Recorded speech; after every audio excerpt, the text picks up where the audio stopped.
Okay, think I'm live? Yes, I am. Hello, everybody. Hello. I hope you all are doing wonderful today. It's in 2 minutes' time. It's about to switch to the 25th of January. It is still the 24th for the next 2 minutes, though. How's everyone doing? Pierce, Homeless Stone, first in chat. How are you both doing? Hope you're doing wonderful today. So, unlike last time, I'm going to immediately jump into things before I fail to. So let's do that. Shadow Fox, how you doing? Hello, hello to you too. All right, so real quick, I'm just gonna gonna give a rim job to all the bases. Sorry, that's immature. Havoc, Daniel Lindsay, welcome to you both. Hope you're doing wonderful today. We're doing fantastic. Today has been a good day. I got to leave work a little early. Barely. Like, we're talking a handful of minutes as opposed to like an hour or anything. But I got to leave work a little bit early. The weather's shit. We're getting freezing rain at the moment. For those who don't deal with cold weather climates, freezing rain it's not hail, believe it or not. It's more like, imagine it's normal rain, but the moment it touches any surface on the ground, it freezes to ice. And I don't mean snow, and it's ice. It's straight fucking ice. Like, it's actually freaky. Like, because if it hits your skin or something, it's just really, really, really, really, really, really cold rain. But the moment it touches, like, the ground, it freezes.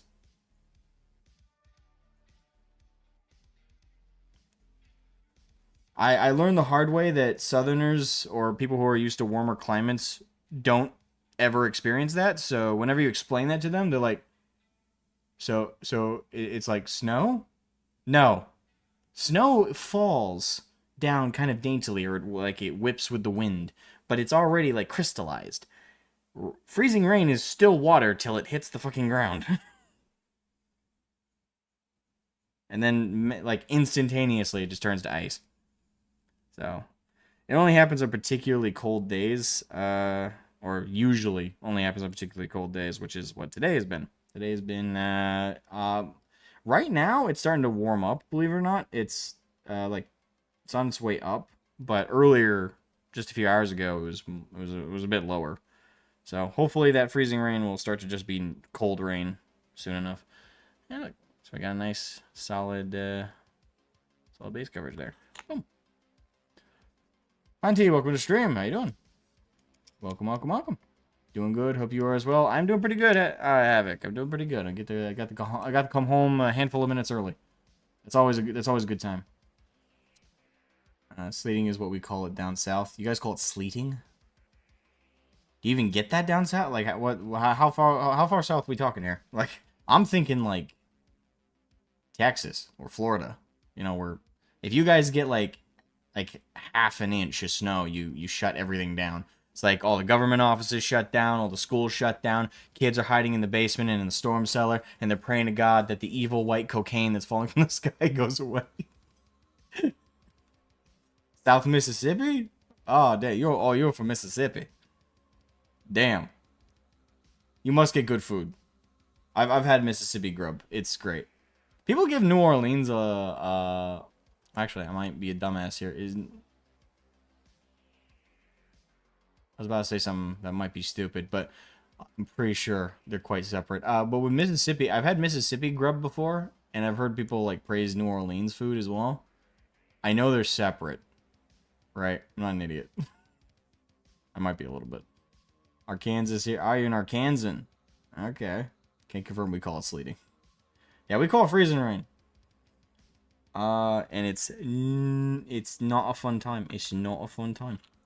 Not at all. Alright. And from the East Coast, I know exactly what you're talking about. Well, good. I have a fellow East Coaster. Yeah, freezing rain it's actually, again, it's freaky to watch. Even if you're, like, used to it. Like, I'm used to it, but I still find it freaky. Because it's water, then it touches the surface, and then it's like, oh, it's ice now.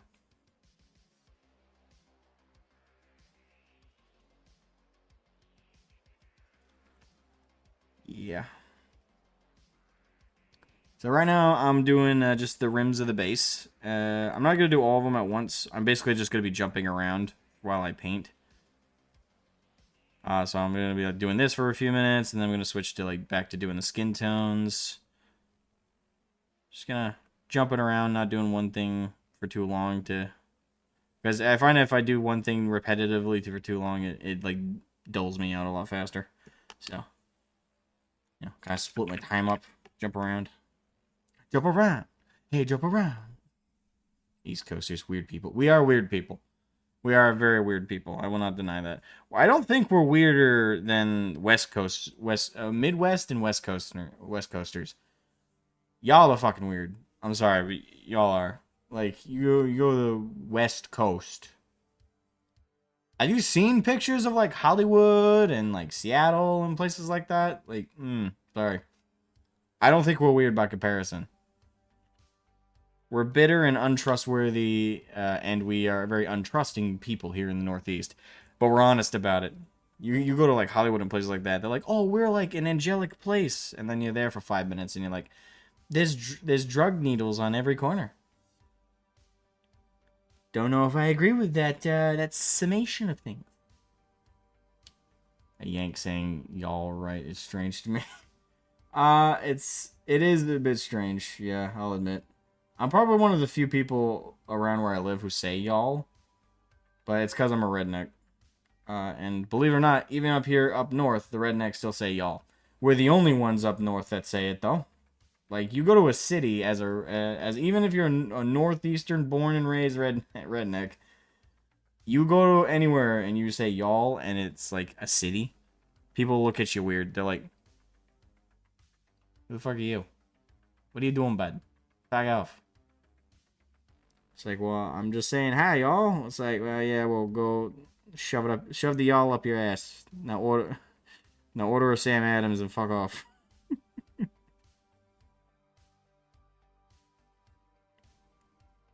By the way, that's Northeastern affection right there, is telling you to go fuck yourself. I'll just let you guys know that right now. If you ever come up here and someone goes, go fuck yourself, it means they like you. If they don't like you, they don't say anything at all. It's not universal, though, so don't take my word for that everywhere.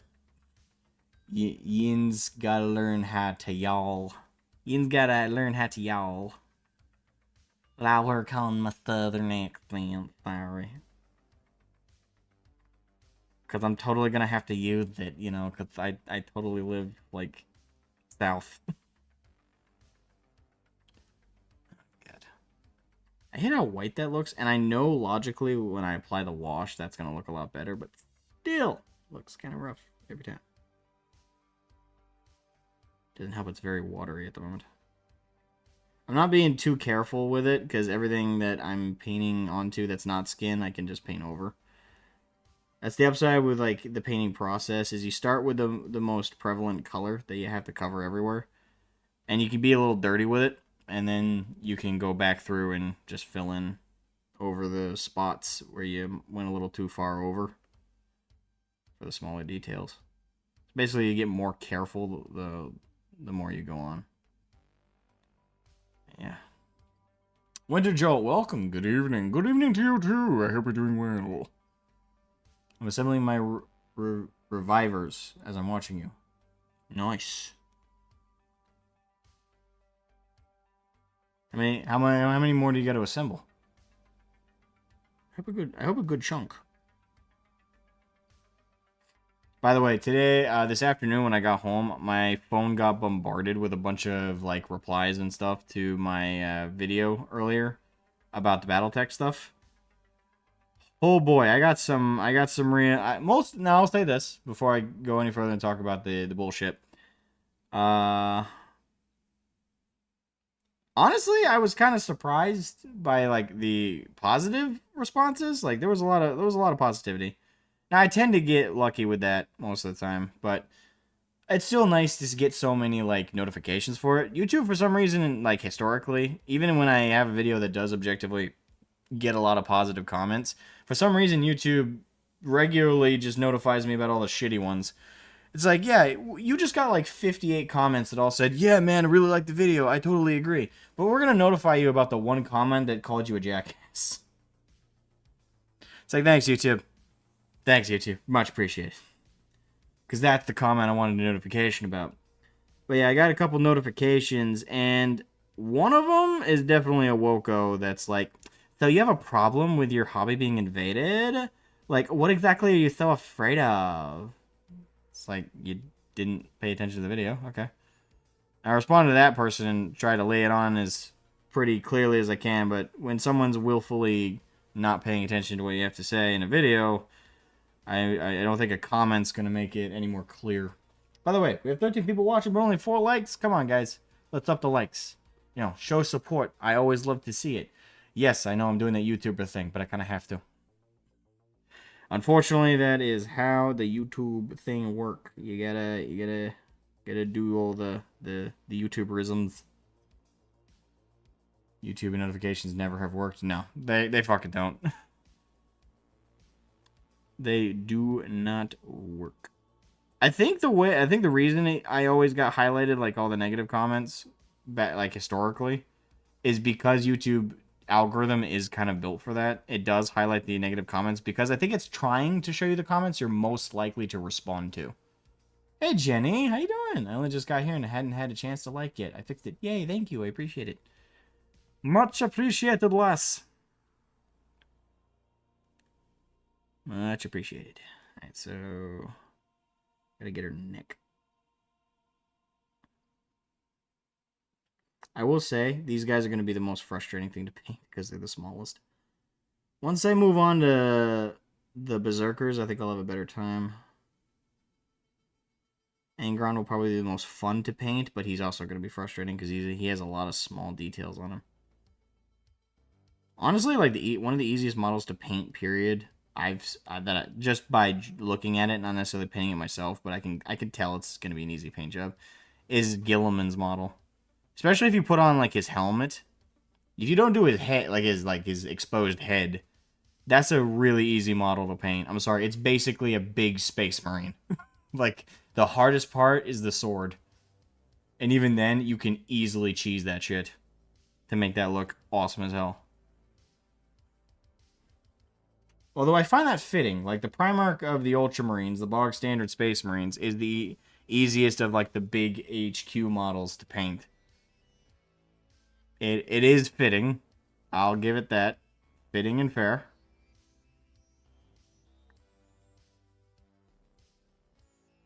Boom.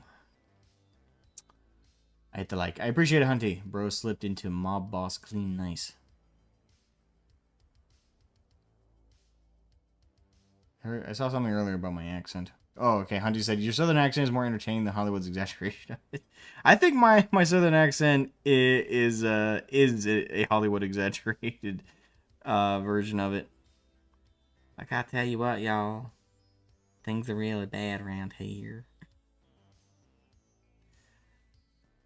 My southern accent's mostly based on my time when I lived in Kentucky. I will say this, my accent, like, the way I talk, like, a lot of people point this out to me over the years, like, in videos and stuff. I, like, switch between, like, accents and stuff.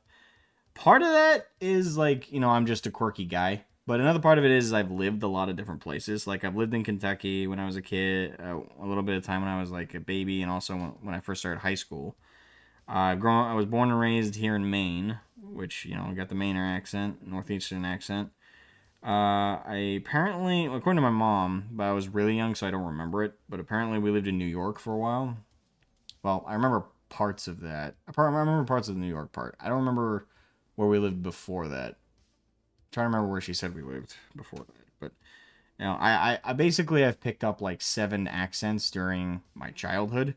And that's why I talk. That's part of why I talk weird. Now, I'm not claiming I can do those accents accurately. I think part of why I can't is because I was okay. Here's a little bit of New York. You know, the kid gets exposure to that for a few years. Oh, then I moved to Kentucky. Okay, you get an exposure to the Kentucky accent for about a year. All right, moving back to Maine. Okay, now you got to reacclimate to this accent. If anything, it's all contributed to like the closest comparison I could think of is I'm kind of like the American version of Boris. The Slavic YouTuber. Can't remember if he ever said straight out he was Russian or not. But, I'm kind of like Boris, but the American version. Like, my accent's all over the fucking place. And I've met people who are like, I can't quite put your accent. Like, where are you from? I'm like, New England, but also a few other places. Hollywood tries too hard and it just sounds janky. And mine doesn't? What? That was a gay cowboy, not something. Well, I tell you what now. I can do a gay man who wants to fuck a goat, and I can jump around and do a bunch of other insulting accents.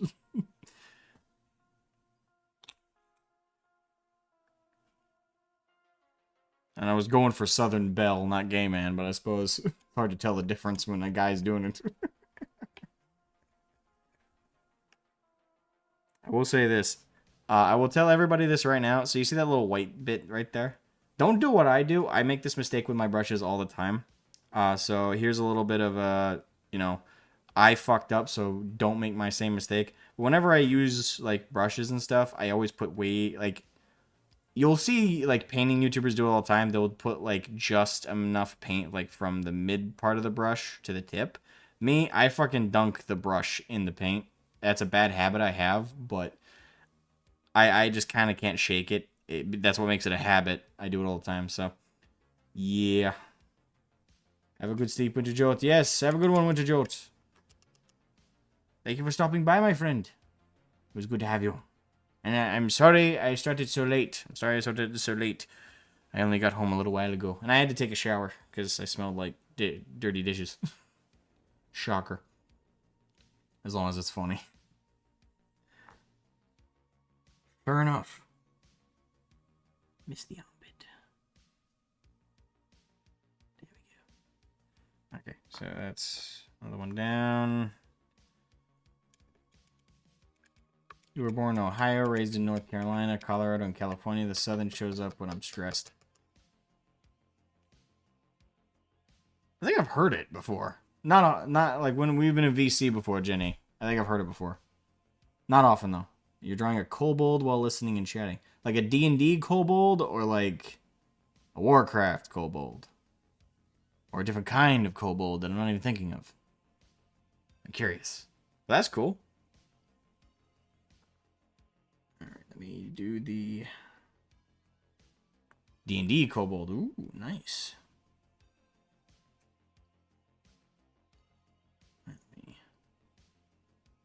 Accept the next question. This all of my paints on my wet palette I left overnight are all really watery, so I gotta dab them on some paper towel to get rid of some of the excess. Even then, it's still very thin paint. So I'm gonna have to do like 4 coats, maybe. Although that might be a bit of an exaggeration. I don't think they're that thin.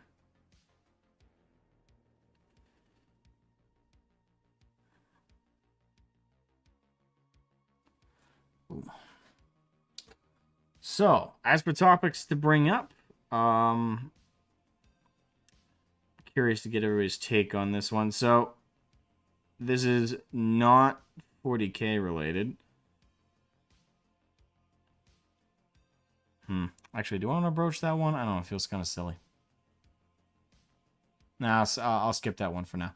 I wanna broach to y'all something. In the chat, maybe I can do a poll. I might do a poll.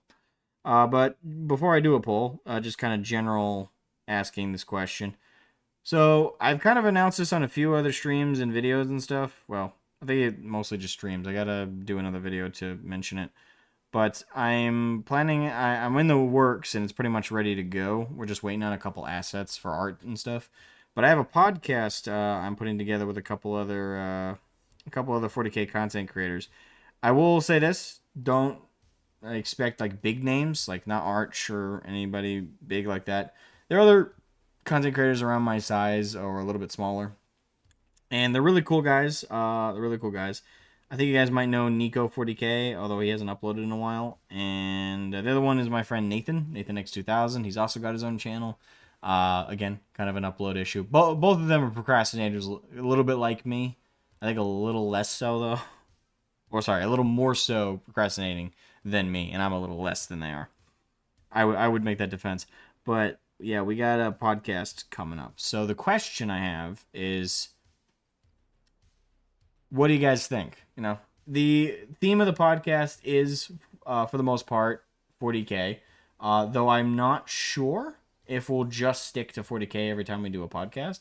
It would be cool if we could, like, for lack of a better word, diversify the number of things we can talk about per podcast episode. But of course, the channel being the theme that it is, and all of us having a focus and love for 40K, I think it'd be pretty safe to say we're fairly focused on 40K content. So, on the podcast, we're going to be talking about lore. We're going to be talking about the community, the hobby as a whole, the different angles of it.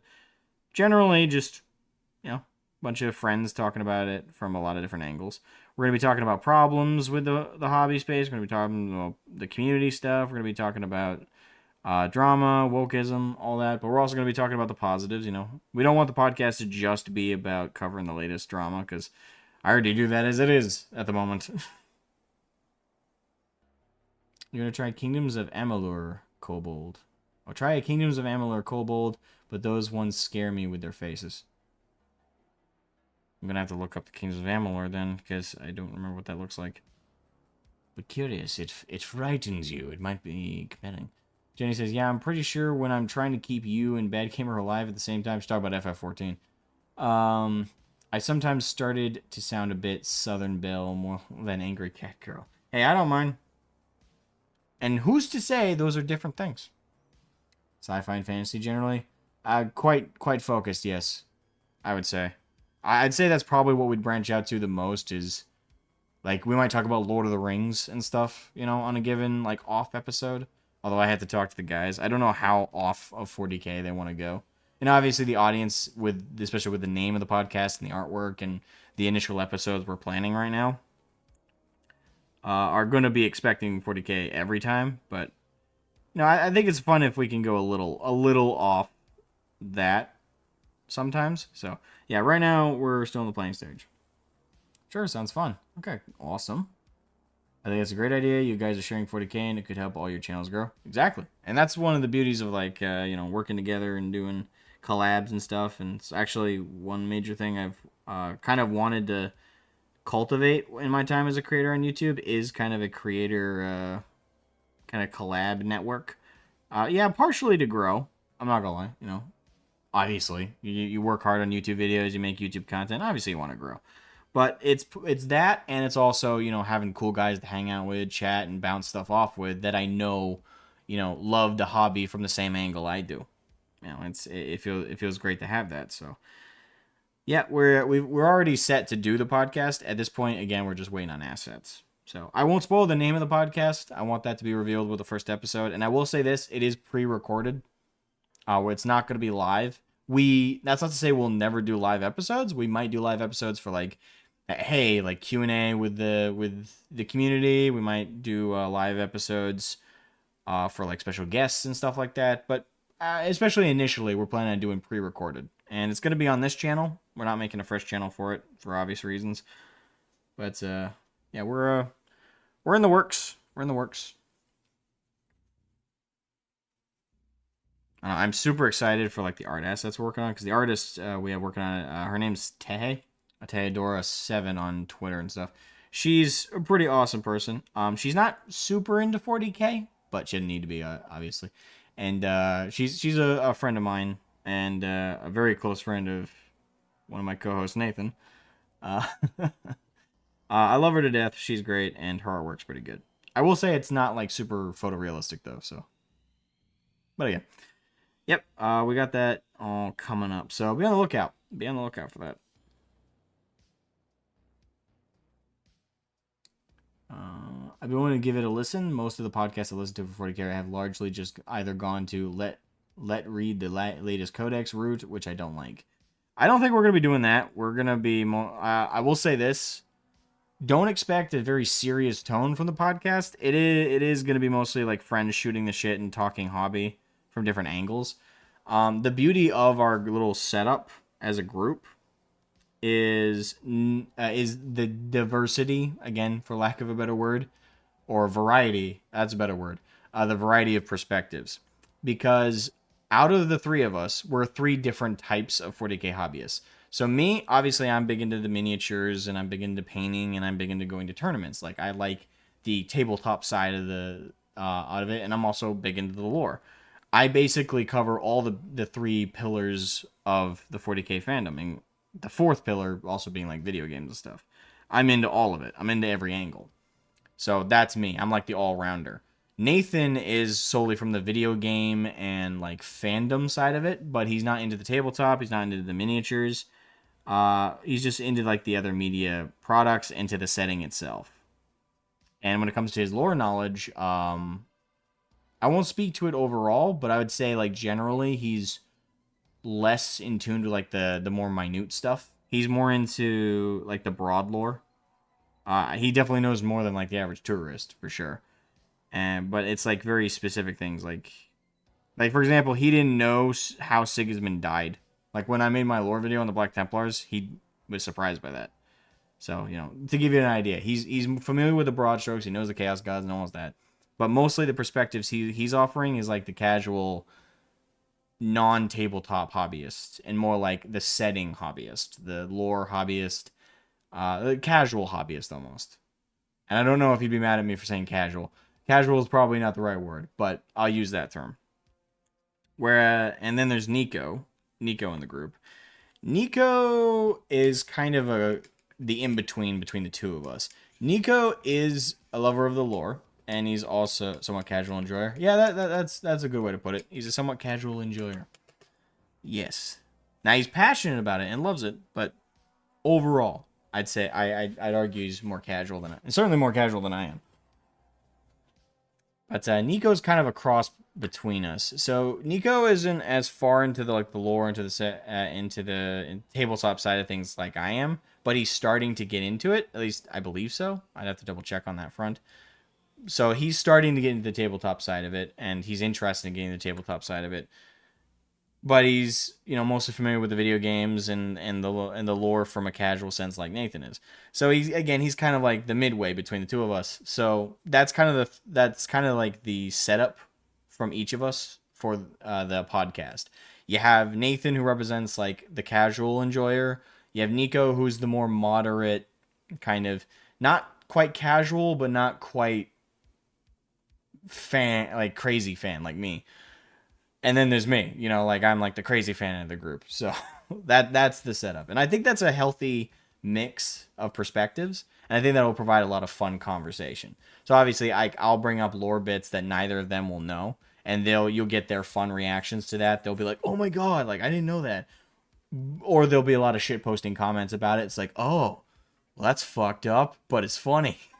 Like, I think it'll be a good mix. I think it'll be a good mix of commentary and stuff. I think my biggest chore is going to be keeping them on topic. But, yeah. I will stress that in terms of the podcast, I'm going to avoid, like, it having, like, a hierarchy.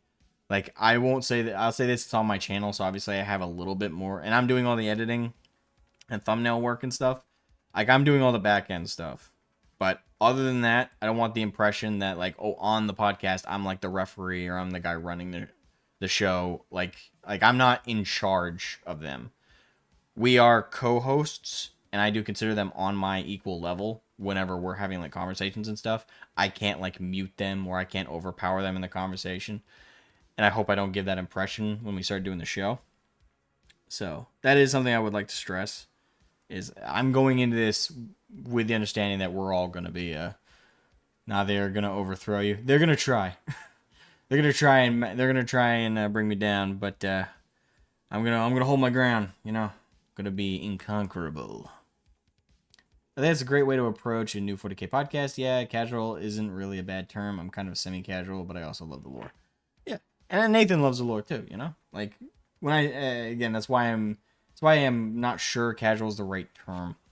Drew Good, welcome to stream. How are you doing today? I'm doing pretty good. Pretty good. How about you? Hope you're having a good day. Currently working on the flesh. I'm trying to work on the flesh without going overboard, but I'm being very dirty with it at the moment. I was also talking, for anyone who's just joining and wondering what I was talking about, I'm talking about an upcoming podcast I have with Nathan X2000 and Nico 40K. Both of them are friends of mine. They're both close friends of mine. They also have their own channels and stuff, but I think the biggest problem between all three of us is upload rate. Currently, I have the best upload rate, but that's only recently. Both of them are much slower at it, but they're also very passionate about their videos and stuff, so they take their time with them. And I think technically I have the most experience on YouTube out of everybody. Now, I will say this to give you an idea of like how much like I'm not just editing, I'm also creating assets for it. I'm not doing the main artwork. Like obviously I've hired that out. But to give you an idea of like the level of editing like I've self-taught myself to be able to do. This whole like everything you guys are seeing on screen right now in terms of like I'm trying to in terms of like this stuff and like the chat box there. Yeah, I put all that together. Now, to seasoned editors and creators, this is all very basic stuff, but this is like the skill level I'm at. Like I made the animated annotation you see on beside me there. Figuring out the camera angle here. Like I did the animation. I did all the graphics design for all of this. Like this is basic stuff for me. I also did it for Jenny, who may have left the chat, but yeah. What videos do they do? They do 40, well, Nathan does, he does a show called Tacti Talks, if you guys ever look it up. He's probably the smallest creator out of all of us, but it's, again, size doesn't really matter in all this. His videos are mainly, like, meme-y, funny, and I'll say animatic, not quite animated, but animatic videos. They're really, really well done, by the way. They're animatics similar to my old In a Nutshell series for the people who've been on the channel for a while. Like they're animated similar to that. U size doesn't matter. Funny enough, I have years of experience too. Nice, love to hear it. Shadowfox, yeah, it'd be like with side tracks when shooting the shit. Yeah, that's the main thing I have to avoid. is the tangents.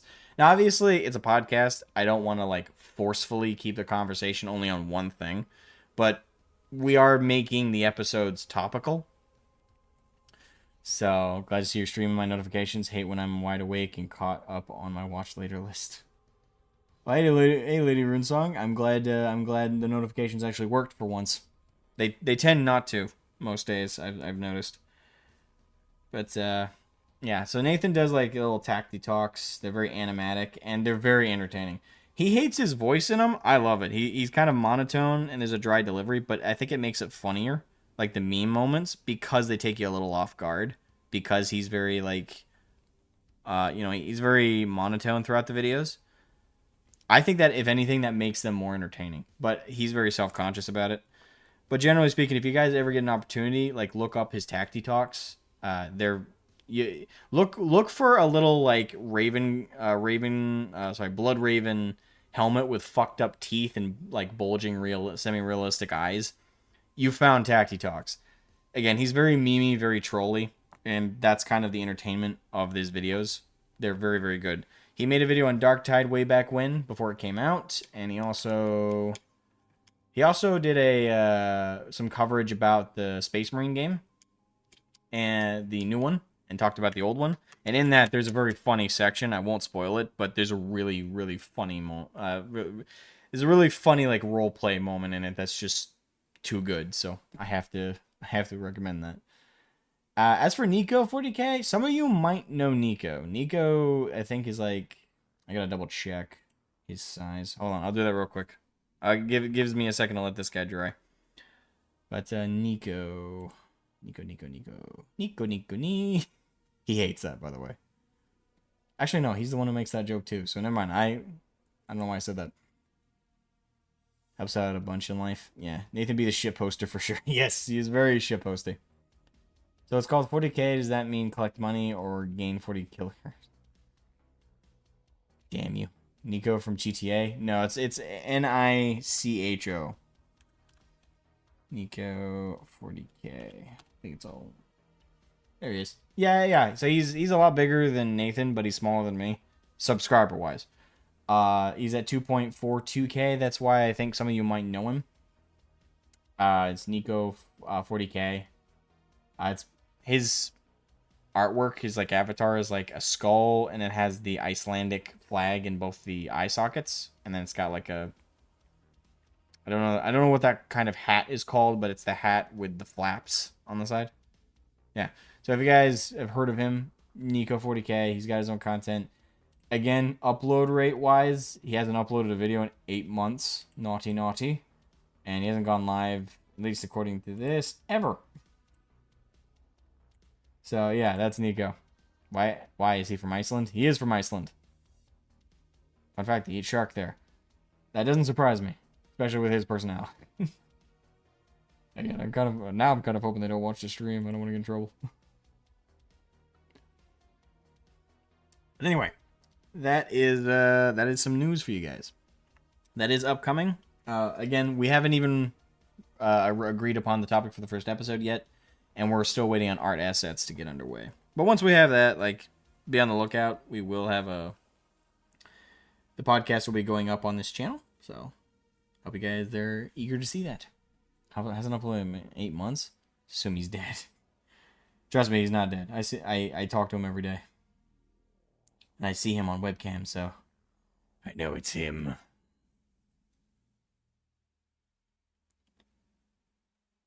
I will say, like, lately, the amount of like drama that's been happening in the 40K. I can't even say 40K anymore, especially with what's been happening with BattleTech just after today. It's kind of nutty. And kind of circling back to earlier what I was talking about, like comments I was getting notified again about by YouTube. That is really watery. What the hell? That is really watery.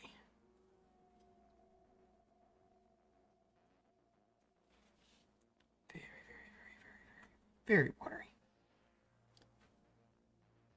Just protest at the headquarters. I wish.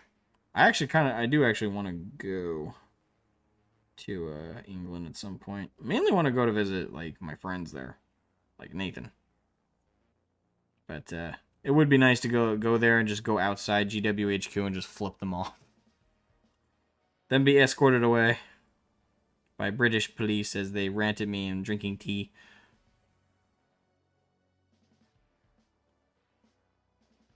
Like, you're not allowed. That is a very obscene. Oh, sorry, I gotta do the British flop. That is very obscene gesture to be throwing at a building. You're lucky you're a tourist because blah, blah, blah, blah. And I'd be like, eh? Sorry, I fell asleep to your British. I thought I was listening to an audiobook. Got a license to flip that bird, mate. Better have a license for that. Yeah. Where's your license? I love. It's even better when like Nathan makes those jokes because he is British. So it's far more accurate. That might got you arrested nowadays. I'm counting on it. They just show up, flip them off, and they're losing their shit at me in the interrogation room. They put me in the cell. That's the thing. You got to imagine like British prisons and how they're gonna look in like 10 years. It's just gonna be it's not even gonna be a prison anymore. It's just gonna be a bunch of normal dudes being locked in cells all day. It's like, what are you in for? I said, I don't know if I can say it right now. I'll just say it, mate. You're already arrested. I said dyke. You called a woman a dyke? No, that's the thing. I was literally asking a construction worker if he could fix the dyke. Like the dyke set up on my damn fucking property. I almost went Australian there. And then someone overheard it, reported me, and I got arrested. What about you? What'd you get arrested for? I accidentally dropped a rainbow flag when I was trying to change it out at work. with one of them we had out front because of the weather, and someone thought I was tossing on the ground on purpose. How long you in for that? About 14 years, give or take. I throw their marmalade. Hey, what is hate? How you doing? And Mexicanoni, welcome to stream. How you both doing? Hey man, what's up? I was just thinking that I needed to listen to a live stream while painting. Awesome. Well, I'm glad to provide. I sensed it. That's why we're live right now. Because of you, we're live. You're welcome. I'm working on my Jakhals. I don't know why in hell I ever thought I was going to be able to paint a full World Eaters army before the tournament this Sunday. I have literally... I'm thinking about doing an all-day painting stream tomorrow, but my family's already sensing that I have tomorrow off, and they're asking me to do stuff. It's like, hey, before you do this, this, and this, I want you to do like 500 things. Okay, fine. Dark Designs, welcome to stream. You are more likely to get arrested over a meme than anything else. Don't even need to author it. Just put a like on it. And the scary thing is that's not that's not even a joke these days. Actually, isn't there like an actual thing where you can straight up get arrested for like reposting a meme there? And it doesn't necessarily specifically say meme, but it's included under like the act or the law, whatever. I do know that Scotland has some crazy ones, but sometimes I'm not sure what's just Scottish and what's like British overall. Then again, I guess I don't need to. I am a filthy Amerimut, but you know. Oh, by the way, someone on Twitter. Nah, I'm not gonna bother pulling it up. Believe me or don't believe me. I had an exchange on Twitter where I was having an argument with a Wokey, and they just straight up called me an asshole. Dial C4, welcome to stream. I said there's only 2 genders. Now I'm getting the chair next week. That does feel like that'd be part of that conversation in just a handful of years. But yeah, I like the guy or person. I don't know their gender. I didn't care to ask. But they call me an asshole by the end of it, which is not new. But they usually go to Nazi or something like that first. So I was taken aback. But they're like, "You're an asshole," and I said, "Yeah." And like, what's your point? I'm an asshole? Congrats. You made if we're making obvious observations, you're 3,000 pounds. Do I care? No. Undead nerd. Gotta go. Alright, see you later. What family for then giving you endless chores? Well, did you mean to say what are family for, if not for giving me endless chores? If so, I don't know. I haven't asked.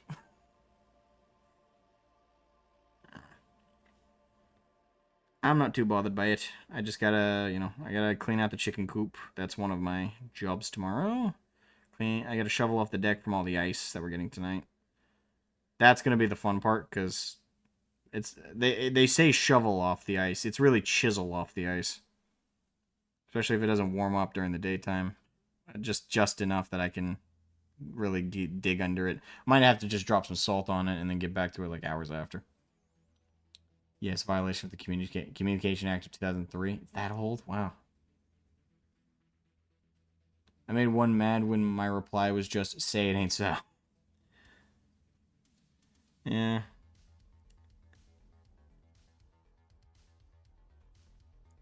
I don't know.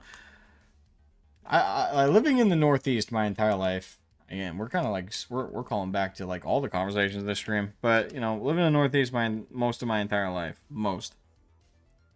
Like, being an asshole around here is just breathing, Like, that's just how it is. So, I find it weird when someone, like, thinks that has any kind of weight. Nazi doesn't really have any weight these days either. But when someone's like, you're an asshole, you're a dick. Whenever I say, yeah, and? So half the time they're taken aback. It's like, what'd you expect me to say? No, I'm not an asshole. I'm a nice person. Fuck that. Don't get me wrong, I'm a nice person to people I like, for sure. I'd make that argument. But overall, no, I'm a dick. I'm an asshole.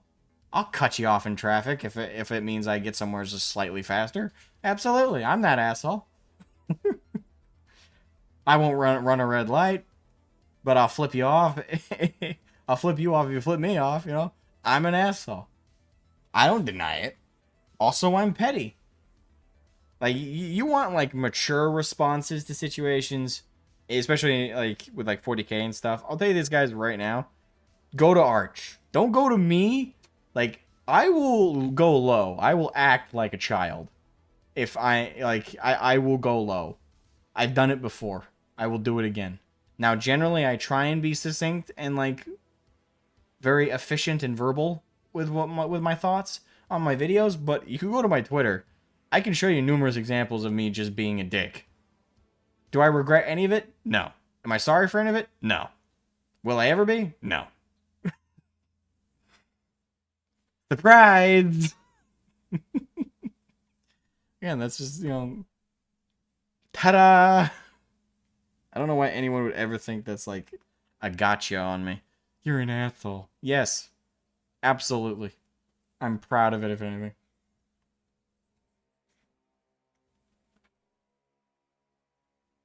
Just got an Inferno gun portal heat cannon.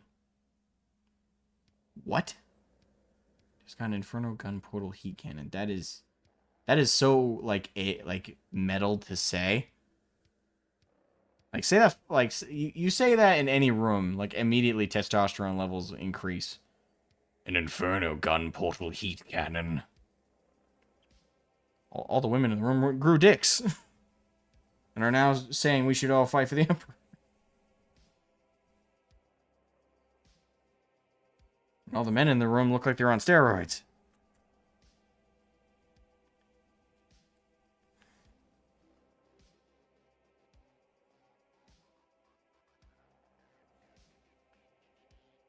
I've been lucky not to run into too many of that crowd. Yeah, you definitely have. Stay off Twitter and you'll virtually never run into them. They stay on Reddit and Twitter pretty much solely. The only time they branch out other places, they usually hide in, like, sock puppet accounts and stuff and sneak into, like, servers and private communities because they know full well if they just were themselves, they'd get kicked out instantaneously. That's kind of what's sinister about them, is they're kind of...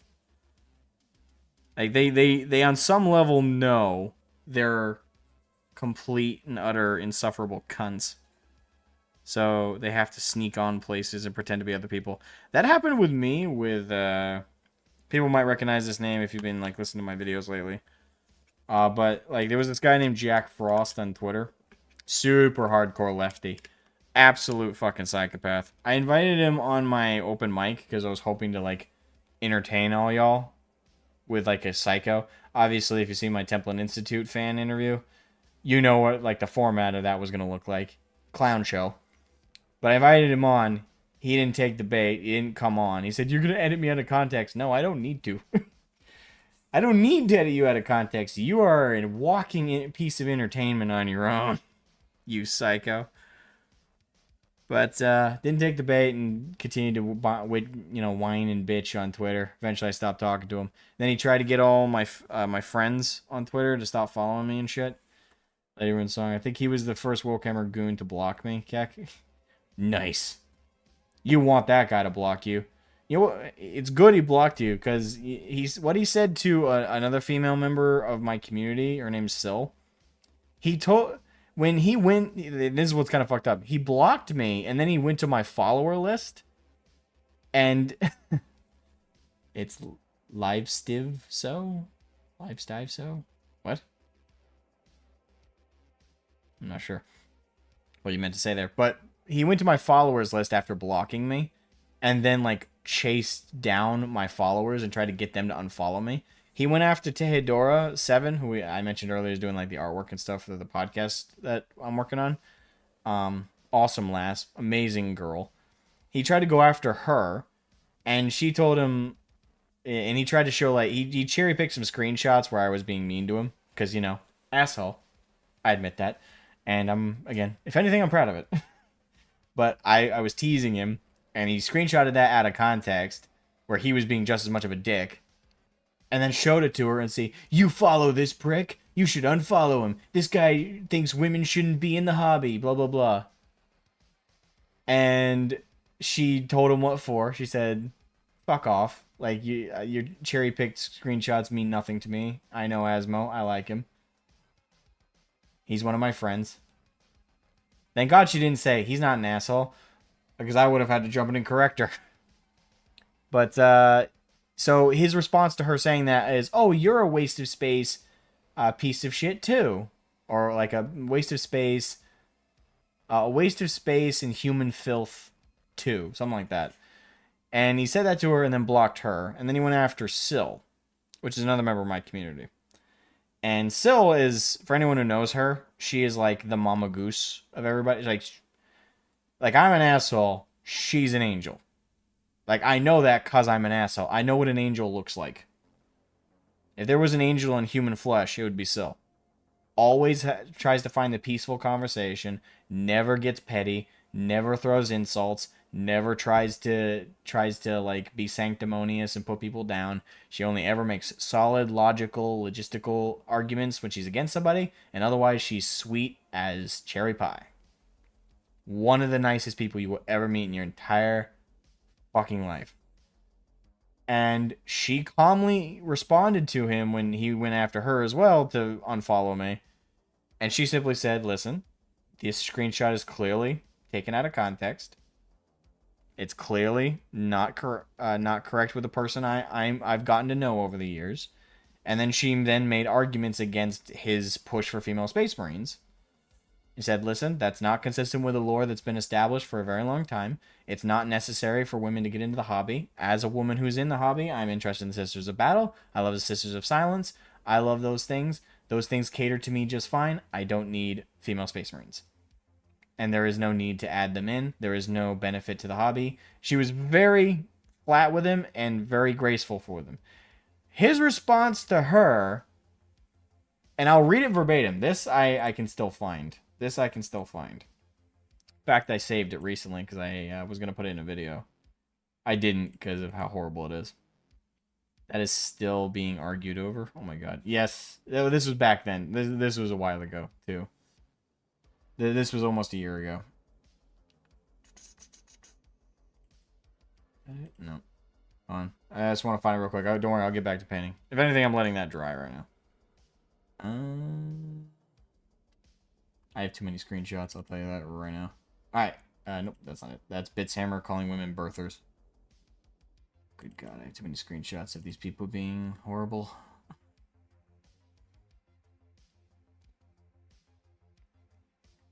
Sweet Jesus.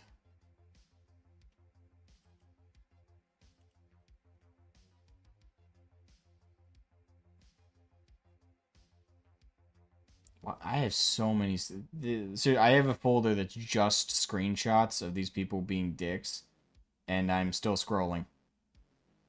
I have too many of these. Maybe I should do maybe that should be the first episode of the podcast. Just going over every instance of warhammer being assholes. Oh, good god. We'd be there for like 3 hours. Editing that video would be a nightmare. Okay, it might be faster if I just go to my Twitter page, because I think I shared that not too long ago. But yeah, I feel it's important to read verbatim what he said as opposed to paraphrase, because reading it verbatim really, like, sells, like, the horridness of what he said.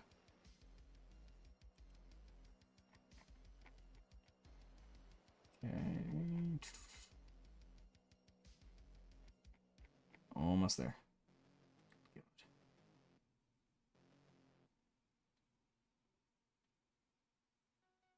Yeah, I know it was before the Templin Institute stuff. Caveman Media, welcome to stream. Glad to catch another stream. I've been painting and writing lore for a competition at my local store for my Black Templar Lost Crusade. Awesome. Love to hear it. That is awesome. I've never... That's one thing in the hobby I've never done that I need to do at some point is a narrative campaign. I need to do that at some point. I have yet to do it. So that is definitely a source of embarrassment for me. Not really. I'm being hyperbolic, but still. Is this it? No, that is Jack Frost, though. Almost there. There we go. Found it. Okay, so this is verbatim what Jack Frost said to Syl, with what I just described as her response to him. This was his response to her simply saying that I don't need female space marines for representation and for me to be interested in the hobby. As a woman in the hobby, I'm perfectly fine with the lore that's there. He said to her in response to a very calm, very respectful response, get herpes from the one you love, fall down a flight of stairs, and die alone and unloved, you smegma-filled cockhole.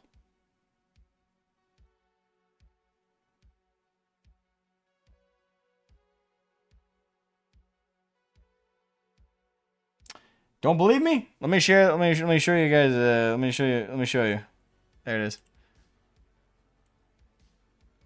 Obviously, this is me. Like, this is the image of me retweeting it, but this was the original post. Jack Frost.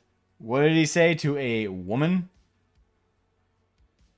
Get herpes from the one you love, fall down a flight of stairs, and die alone and unloved, you smegma-filled cockhole.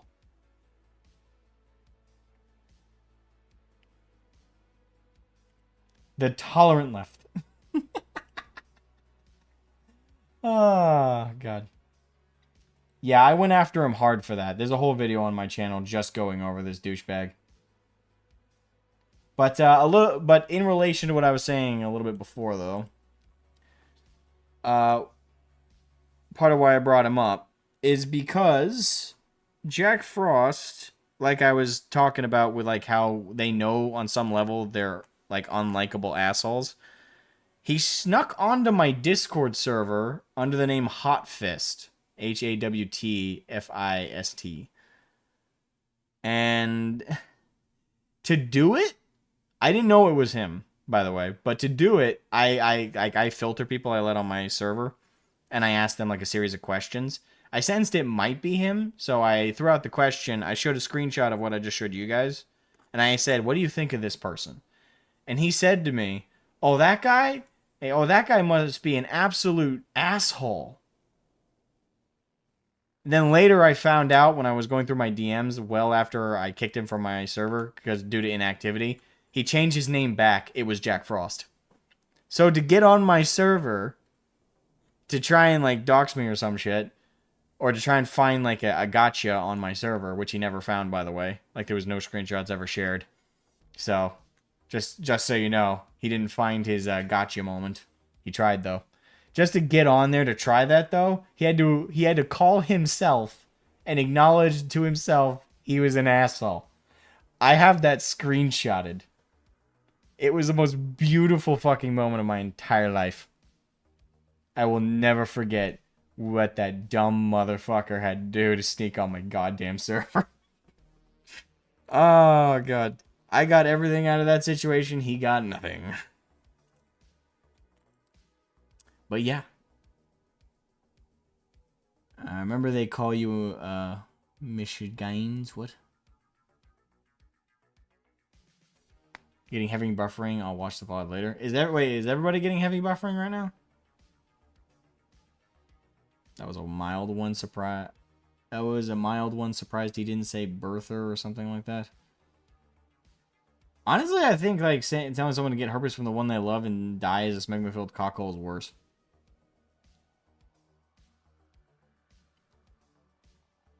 No, it's fun on my end. So far, so good. Okay.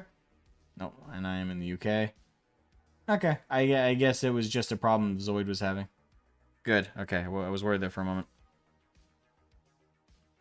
Alright, we're going to give you... Been kind of going... So yeah, as you guys can see, I'm like switching between different skin tones. You know, got a pale skin tone, darker skin tone, kind of like a tan, kind of a tan, almost.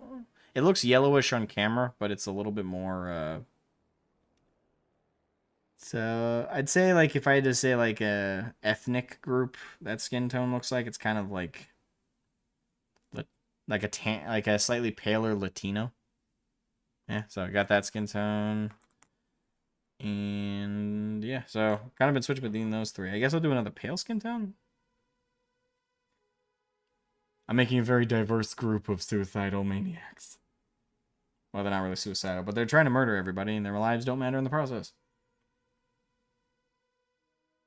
don't use Discord these days. I do. It's where my main communities tend to hang out. Although we're not relying on it, I don't think.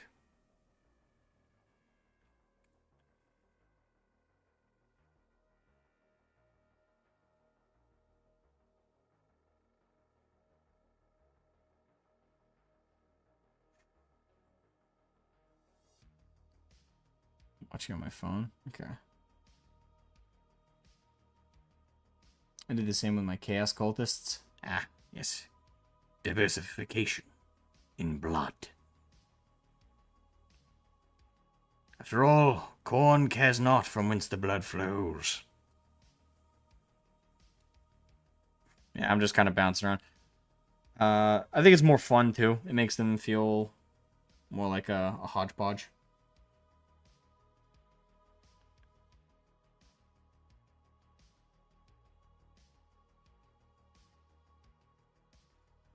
I will say, this is the part about batch painting that's, like, the least fun for me, though, is, like, the repeating of, like, the process over and over again.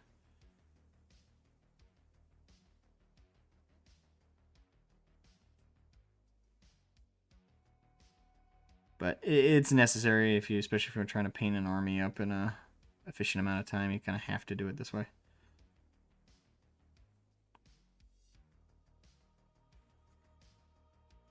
Let me dab some more. It's kind of drying a little bit on the wet palette.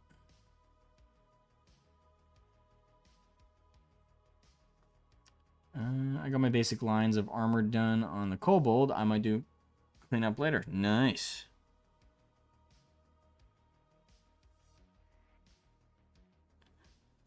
Yeah. Cleanup is definitely an important part of the process, I think. For me, obviously, you guys see me doing pretty quick and dirty at the moment, and that's kind of the upside with doing the primary color first, is you can be quick and dirty with it, and then you have to get more precise as you go. Be careful not to screw it up.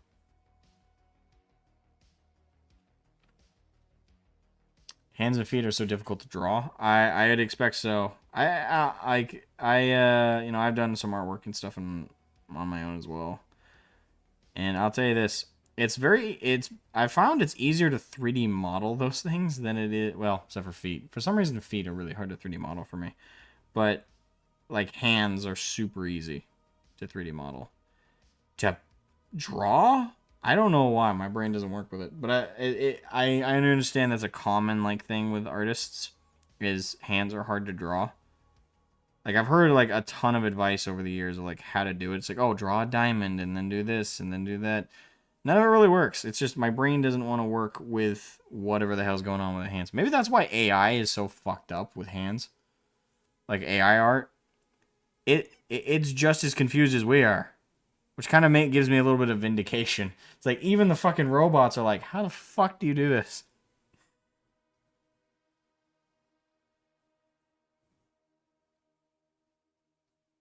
Like, when even Skynet is like, yeah, this is confusing as fuck, I feel a little bit of vindication with that. It's like, see, even the fucking robot overlords are confused. How the fuck do you draw hands? Can't help myself. Blood for the blood god, skulls for the skull throne. Indeed. Corn is proud of you, I assure you.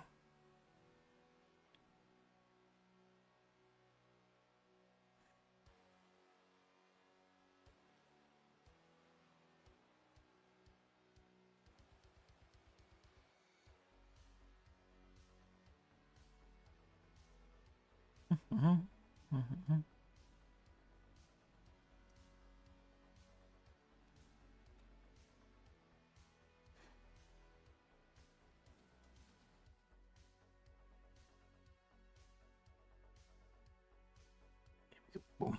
And slapping floppy bits of our limbs together is also a weird way of giving praise.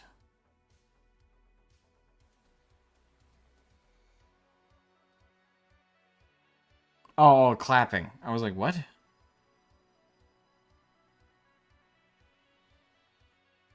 You want to try 3D model, but I only have mobile? Ah. Yeah, don't worry. That's where my, like, specialty is. Like, I spent 2 years in a college level program when I was in high school learning how to 3D model for video games. And then I did it professionally for the government for 2 years as well. So collectively 4 years of 3D experience, although very different because what I learned in school was for like video games and stuff, so it was creative and it was less important to be so specifically accurate with like the dimensions and the still important there though, but it was less important to get everything so minutely correct. When I worked for the government, I worked for a company that was contracted by the government to build warships. When I worked for them, uh, the approach was very different.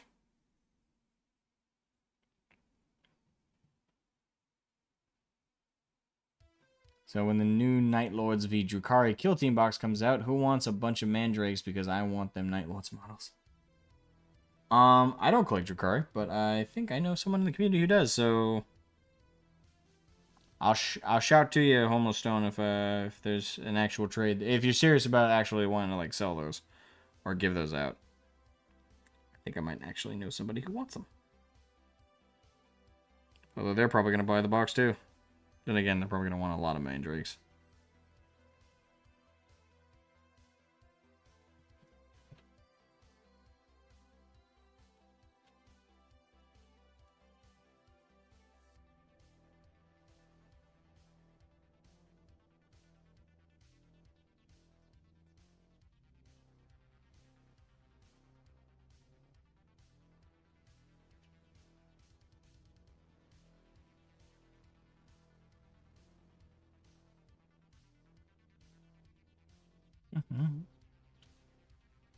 So,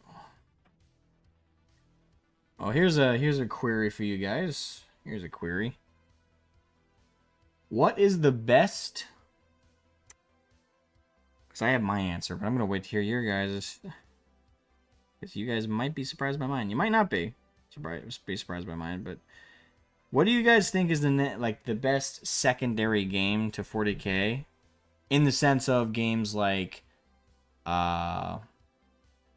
Kill Team, like Necromunda, like Deathwing, you know, in terms of like additional supplementary games that are still using the models and in a wargame fashion. Battlefleet Gothic, that's a good choice. That's a good choice. Can I give a proper opinion on this? Oh, have you not engaged in those? It's fine to abstain, by the way, if no one here is like...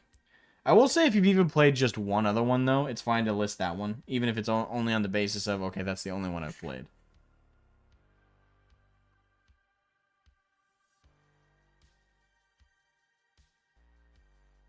I'm still curious for the response. Nope. Okay.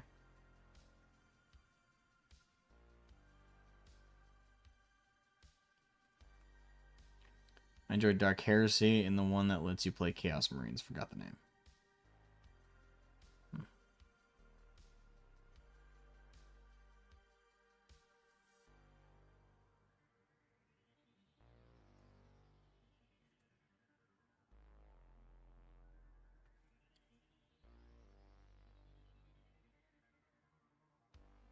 The RPG D&D like games. So like Death Watch and Only War. That's fair. All right. I guess I'll throw mine out there then. Mine has to be Deathwing. Mine has to be Deathwing. I really like the claustrophobic, like almost Aliens, Colonial Marines kind of vibe to it in terms of like the moving through an old, Space Hulk Deathwing, I should specify. The tabletop game, not the video game, because I know there is a video game of the same kind. But the Space Hulk Deathwing games, the tabletop game, where you have like the little tokens like the little beeps on the thing to represent the Tyranids as they're moving through the Hulk, and you have a small squad, you have a limited ammo and stuff. I don't. It's so tense. It's so tense. It's so fun. And the best part is when you're playing with your friend who's playing the Nids and you're playing the Deathwing team. When you're playing as your Terminators, and your friend starts fucking with you.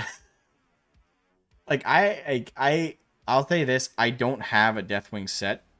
I got to play this game only 3 times. Does 30k count? Yeah, 30k counts. Like Horus Heresy, that counts. Um, but with Deathwing, I got to play it 3 times with a friend of mine. This will shock you guys. Dan, who I mentioned in a previous stream, is the guy who got me into 40k. I got to play the game of Deathwing with him like 3 times. All 3 times were actually right before we graduated high school, because we were hanging out at his house a lot. I hung out at his house a lot, and like that's how I like learned a lot of supplementary stuff to 40k and learned more about the universe. He was my biggest exposure to it, and I hung out with it. I hung out at his house, I want to say, like every other weekend, like all throughout high school. But like shortly before we graduated, you know, we had played plenty of games of 40k, because I always borrowed his dad's models. We had played plenty of games of like 7th edition together, but he introduced me to Necromunda as well. They had like the really old version of that though, but he introduced me to Necromunda when I was over there one time, and then he always had the Deathwing stuff set up, but he told me, if I recall correctly, and I wish I could like bring him on and like ask him to like clarify this stuff, but again, I haven't talked to him in so long. But if I recall correctly, we were hanging out at his house, and I looked at the box of Deathwing that was in their underneath the staircase that goes down to the basement. There's like that closet. I remember seeing it in there, and I asked him about it. I'm like, hey, why have we never played this? You know, we played Necromunda, we played 40k. What's this Deathwing game? And he's like, oh, it's another game like that. He's like, do you know Aliens? I'm like, dude, of course I know Aliens. We've watched it together. He's like, yeah, well, it's basically 40k Aliens. It's kind of the same idea. You have limited amount of ammo. You know, it's tight corridors. You're trying to move your way through. You have little tokens that represent like little beeps on the where the nids are coming, kind of like that radar thing in Aliens. You know, the deep beep beep beep beep beep. You know, kind of like the tensity of them getting closer. And I'm like, well, that sounds fun as hell. Why have we never played it? And his response I'll never forget, because I thought it was so stupid. He's like, well, I didn't think you'd find it fun.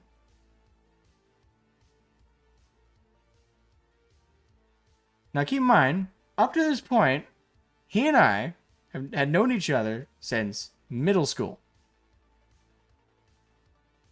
We both love Aliens. We both loved 40k at this point. And we'd already played Necromunda. We'd already played 40k. I already told him I liked a lot of the models and stuff. I already told him I liked the Tyranids. In fact, one of my earliest comments I remember was, they remind me a little bit in concept of the Xenomorphs. And he's like, well, funny you say that. And I'm like, you didn't think I'd like this fucking game? And he went, well, it's not like a war game necessarily. It's a lot more restrictive and tense. And I went, fuck it, let's do it. We did play. We played 3 times before we graduated. And that is all I have played of Deathwing. But I will never forget those 3 times we played, because I played the Nids once out of the 3 times. And he played Nids the other 2 times. And I got fucked up. Takara, or Takara, welcome to the stream. Suppa to whoop, everyone. How you do? Und how you do, Asmo? I'm doing pretty good. Und how are you? I hope you're doing well. I'm gonna get in trouble for that one. Tak is fine, my dude. Alright, well, nice to meet you, Tak. For some reason, like, the first thing that came to mind when I said that was Tak. I think it was a show or a video game when I was a kid. PlayStation 2? I don't know. It's loose in my memory. Late for work, taking a sick day. Or taking a sick day. Sorry, fuck. Now my brain's fucked up. Late for work, taking a sick day. Okay, that's fair enough. Wait, are you actually sick? Or is it like, I'm taking a sick day because I was gonna be late anyway, so might as well. Is it that kind of situation?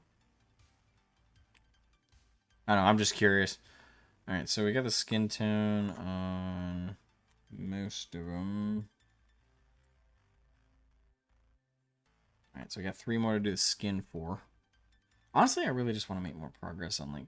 I'm getting tired of doing all the skin, so I think we're gonna make progress on one of them more than that. So I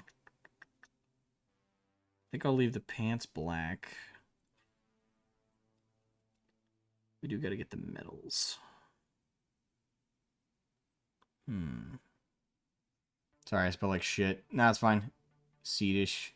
Nope, would never do that. Oh, okay. Nope. Swedish never. Nope, would never do that. Okay. So you're. Okay, gotcha.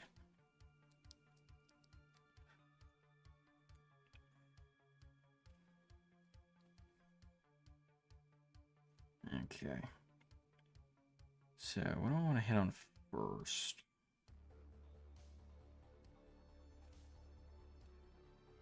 I think I'll get the leather straps first. Just go for the precision thing. So I think what I'm gonna do for that is I'm gonna do a mix of Biste Brown Vallejo. That one's empty. Do a mix of that and a little bit of red. Kind of give it like a red leather look. So do a drop of bloody red. Swedish. Ah, okay. So wait, so was the accent, so the accent was appropriate. I was just being funny because of the misspelling, but okay. Brilliant. Alright, so let me do a little bit of a mixture there. Alright. Mixing her up, mixing her up.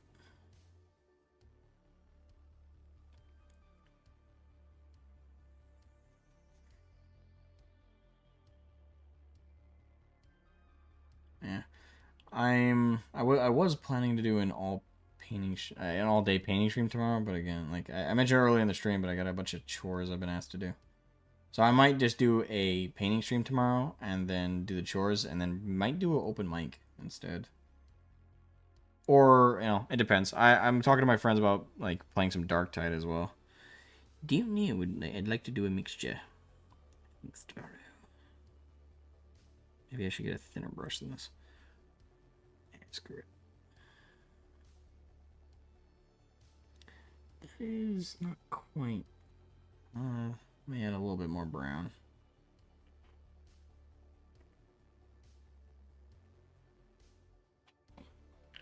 A little droplet of brown.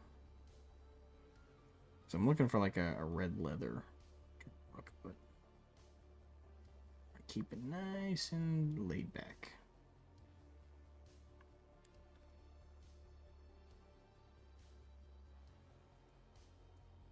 Okay, that's somewhat the color I was looking for. The beauty of mixology and painting. Okay. A little bit better.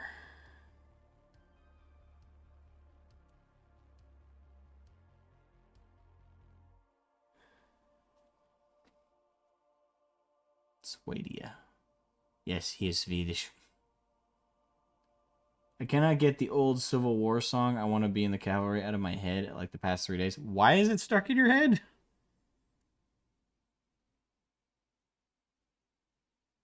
I'm not going to look it up to check, because if it gets stuck in my head, I'm going to bill you for psychological damages. Third, that's not going to hold up in court. You know what? Fuck you. I'm going to try anyway.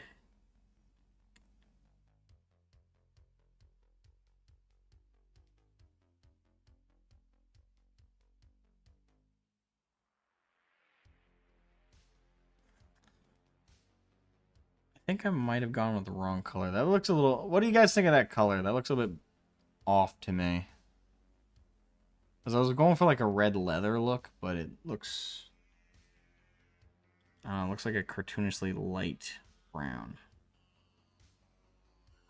Definitely not what I was looking for. Looks copper. Definitely not what I was going for. Well, that means we gotta add more red. Maybe the trick is actually a red with a really, really, really light dash of black. As opposed to what I was doing, which is a mix of brown and red. Okay. To be fair, it's a good song, but still. Neutralize it. Time to neutralize the enemy.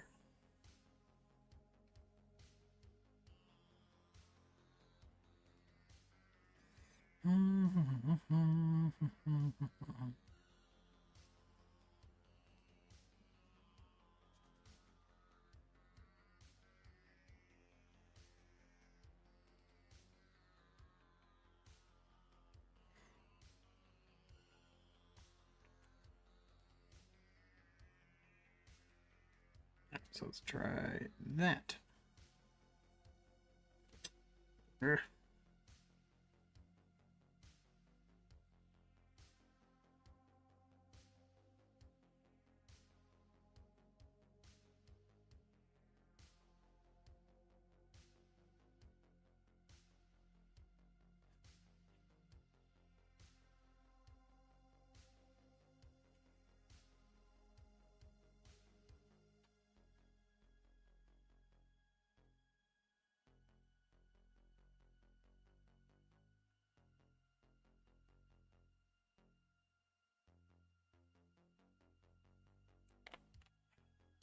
Legs all itchy.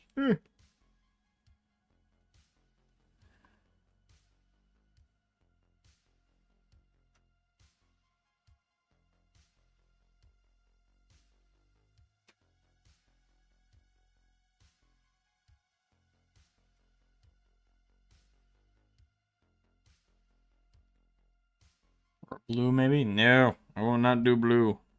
Back blue. Blue is the color of the demons that call themselves loyalists. The Ultramarines.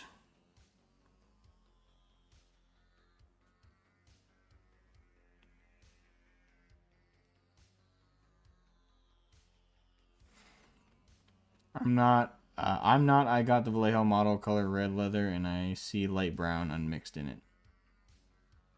What? I'll mix the blue in, not paint it blue. Oh.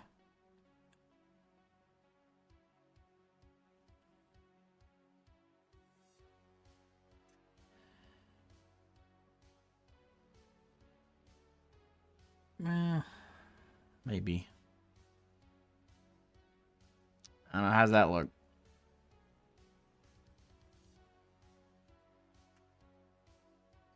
It's kind of orangish. Huh.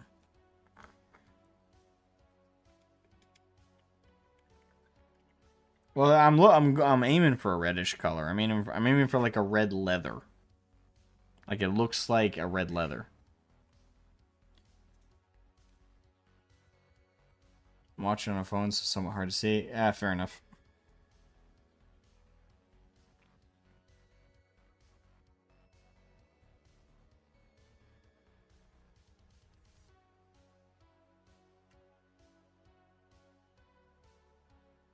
Oh, and thanks for your story how you got into Warhammer yesterday. We were the same age of 11, other just another decade, I assume is that meant to? Oh, just a different decade?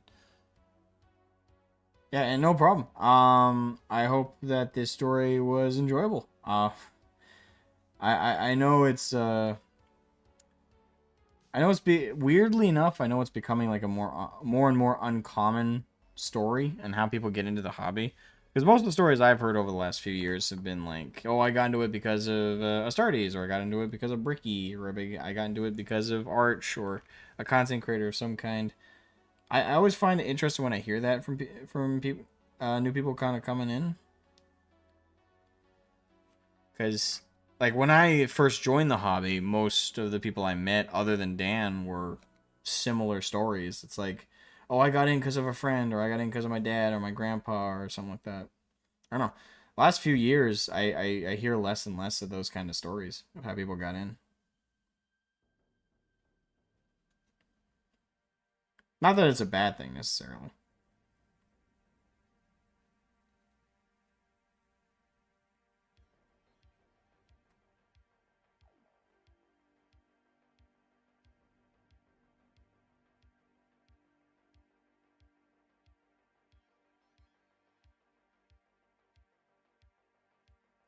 this may have accomplished the color I was looking for.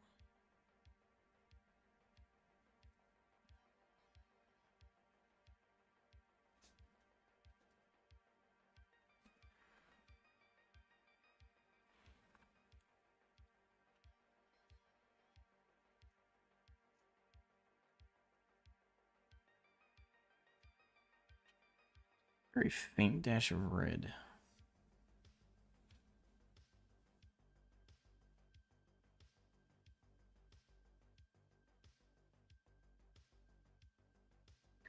Okay, Mini, I found Warhammer Fantasy books in my school's library. Really?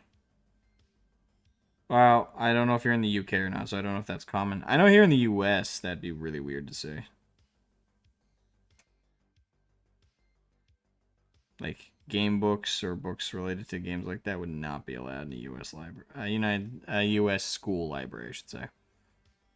Maybe a college library, but I mean, definitely not like bog standard grade school library. Which, to be fair, like what should be found in a grade school library is, if it's like little kid grade school, it should be like really friendly kid books and stuff, right? Like the most complicated chapter book being like Harry Potter. But for like, I came in via the memes. That's one way again. Then Astartes, but I guess GW's Lord of the Rings line was technically my first exposure to the company a good 10-ish years ago. Well, I'll count that. Certainly that's like your introduction to like the tabletop hobby. 40K specifically, though, yeah. Excuse me. I love seeing the Lord of the Rings minis in the window of this independent shop at my local mall. Too bad it's long gone. Yeah, actually, malls in general are kind of going away. I don't know. Everybody kind of see that kind of going on right now.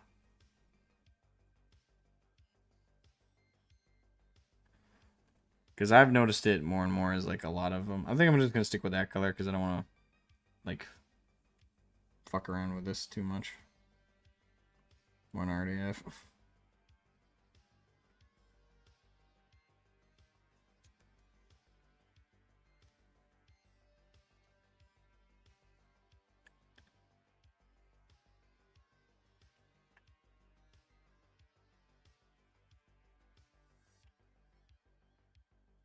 Gary's mod.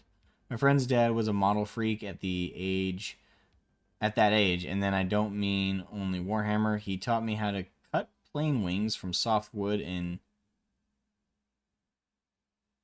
get engenigs. I'm not sure what you were going for there. Did love that man. Rest in peace, 21. Rest in peace. Rest in peace.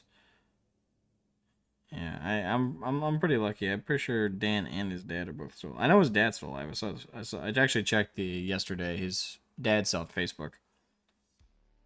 I don't know if he's on a Warhammer page, but he's on Facebook.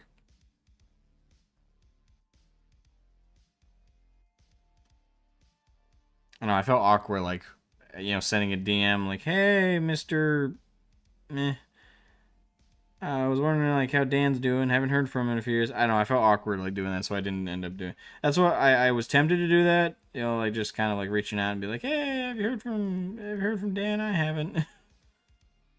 Plus, imagine like that awkward moment where he's like, "Well, I haven't heard from him either." It's like, ooh. Well, what do you say at that point?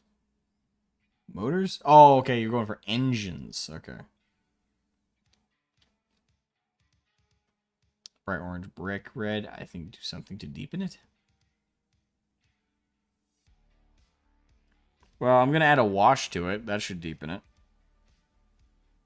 Well, let's all hold off like too much judgment there. Because again, I think the wash will do a lot for it.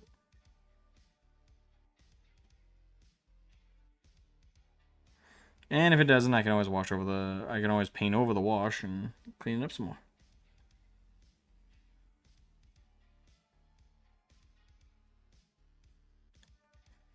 Alright, so we're gonna leave the pants of black.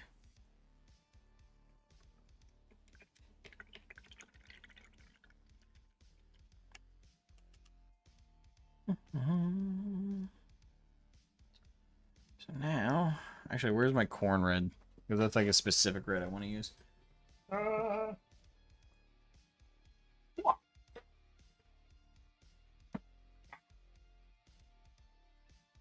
Shop is gone. Ah, but the mall is still there. Oh, the mall's still there. Okay. I didn't... That's kind of surprised me a little bit. I've noticed malls have been closing, like, a lot lately. At least in my area. Like, we had, like...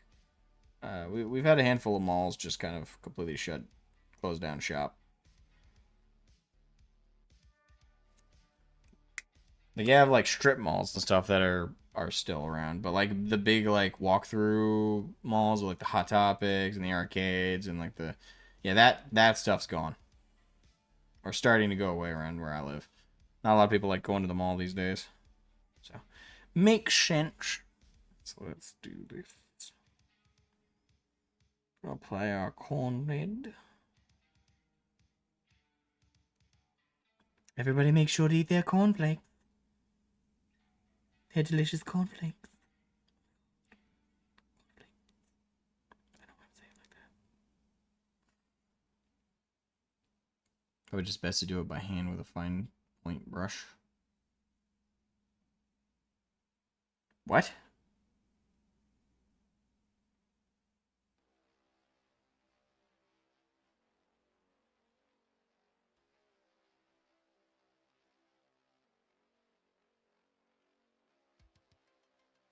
You're gonna do the wash by hand, if that's what you mean.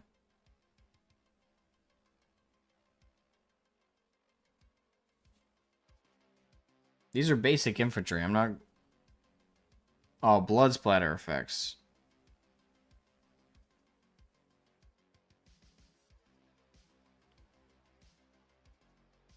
Blood effects you pretty much do by hand. Actually, I don't know how else you would do that.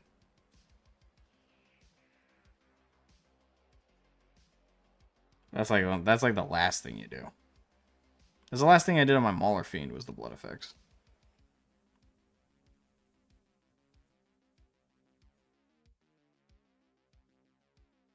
And I'd recommend to anybody, like, hey, make this like the last thing you do.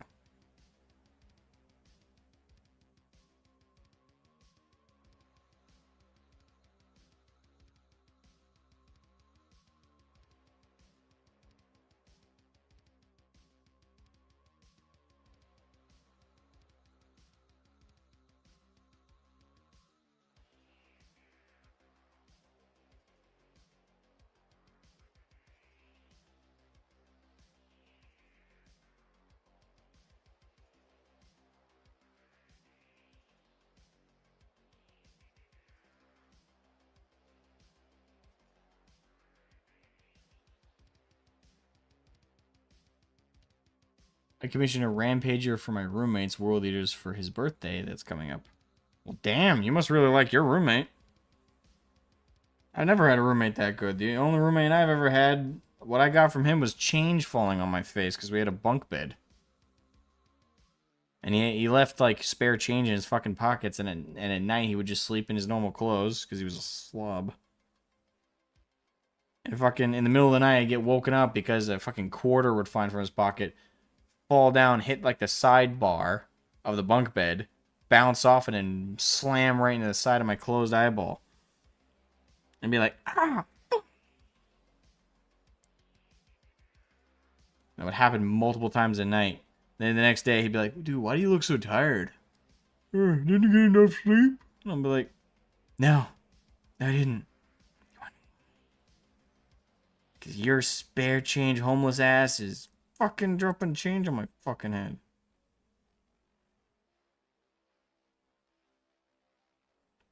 That man put me through hell.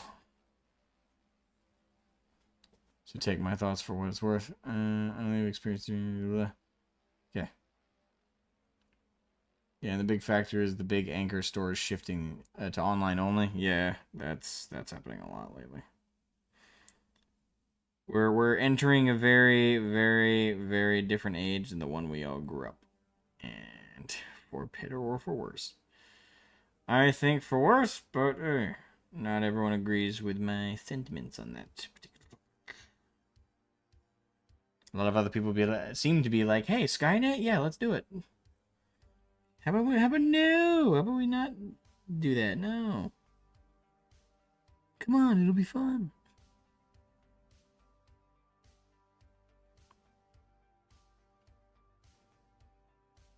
He bought me a PlayStation 5 after my PS4's fan started to sound like a jet engine. This is me paying him back, technically.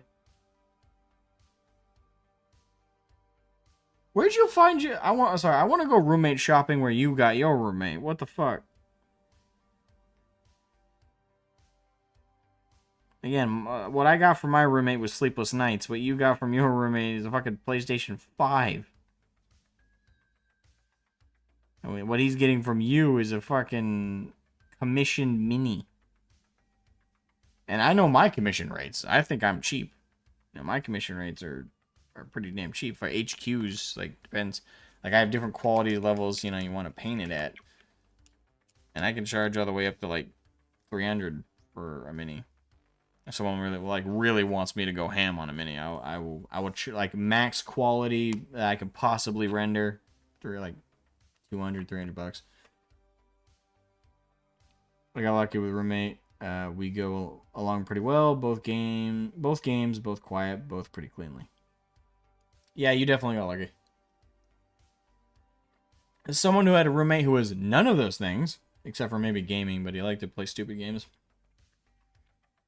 Yes, I envy that relationship heavily. Alright, so this is how he's coming along. And we're still applying the base coats, but how's that looking so far? The washes are really gonna cause him to pop. Really gonna cause him to pop.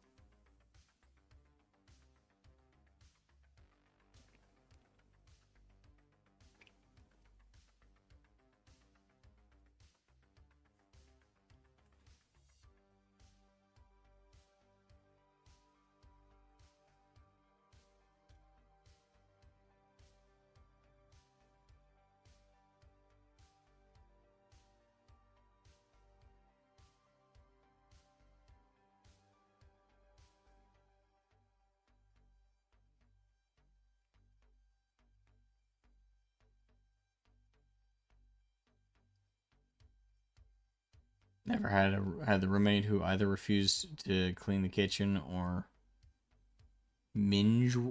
Did you mean to say binge watch? Because minge is very different from binge. Binge watch nothing but The Office. I mean, if there's a show you're gonna have like someone binge all the time, I guess The Office wouldn't be too bad.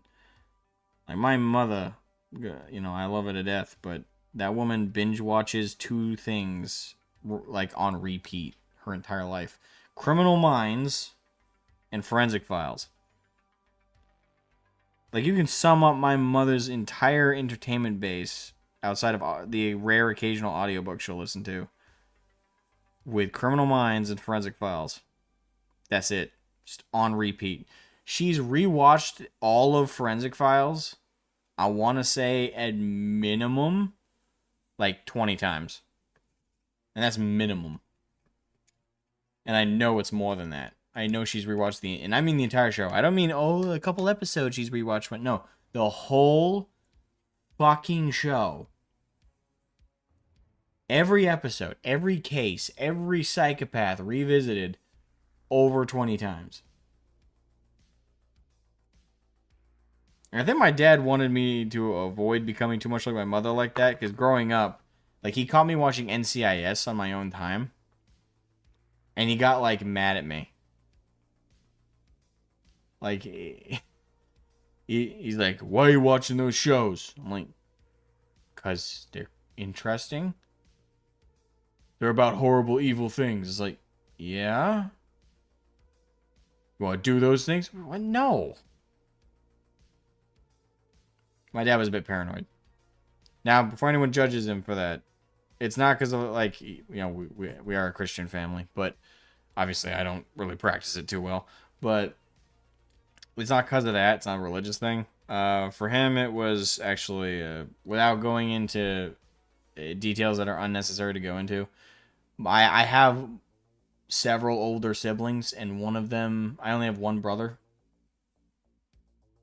air quotes, who did some really bad things.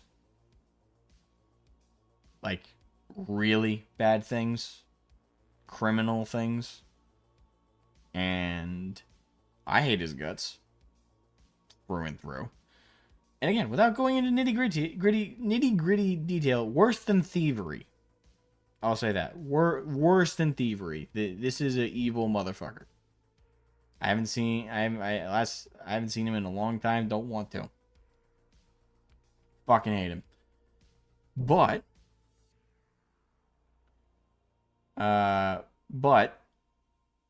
because of what he did, he got sent away, and the state had to lock him up till he was an adult. And my dad became paranoid after that with me and my sister. Like, the two of us were the younger of the four. My eldest sister, she ran away from home and like joined the military. I'm not in much contact with her at all, but you know, that's life. Sorry to hear that, dude. It's not worth going into detail on too much. I mean, I suffered at his hands as well for the illegal activities he performed. And as I've gotten older, I've moved past it, gotten over it. I don't think I ever will. Neither will my sister. Neither of us have gotten over it. But we've moved past it. You know, like, you move on, you don't necessarily ever forget. Again, without giving you guys because you guys aren't here for, you're here for fun painting, gabbing, and Bants. You don't need anything depressing. But bad things happened. And he ended up where he belonged. I think he deserved worse. But that's how things work.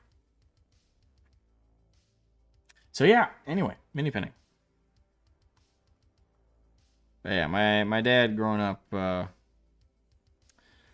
he was constantly afraid of me becoming like my older brother. And now that I'm an adult and my dad's got many years to kind of try and, understand I'm not my brother. My dad's chilled out a lot, but as a kid, like, he was constantly on my butt.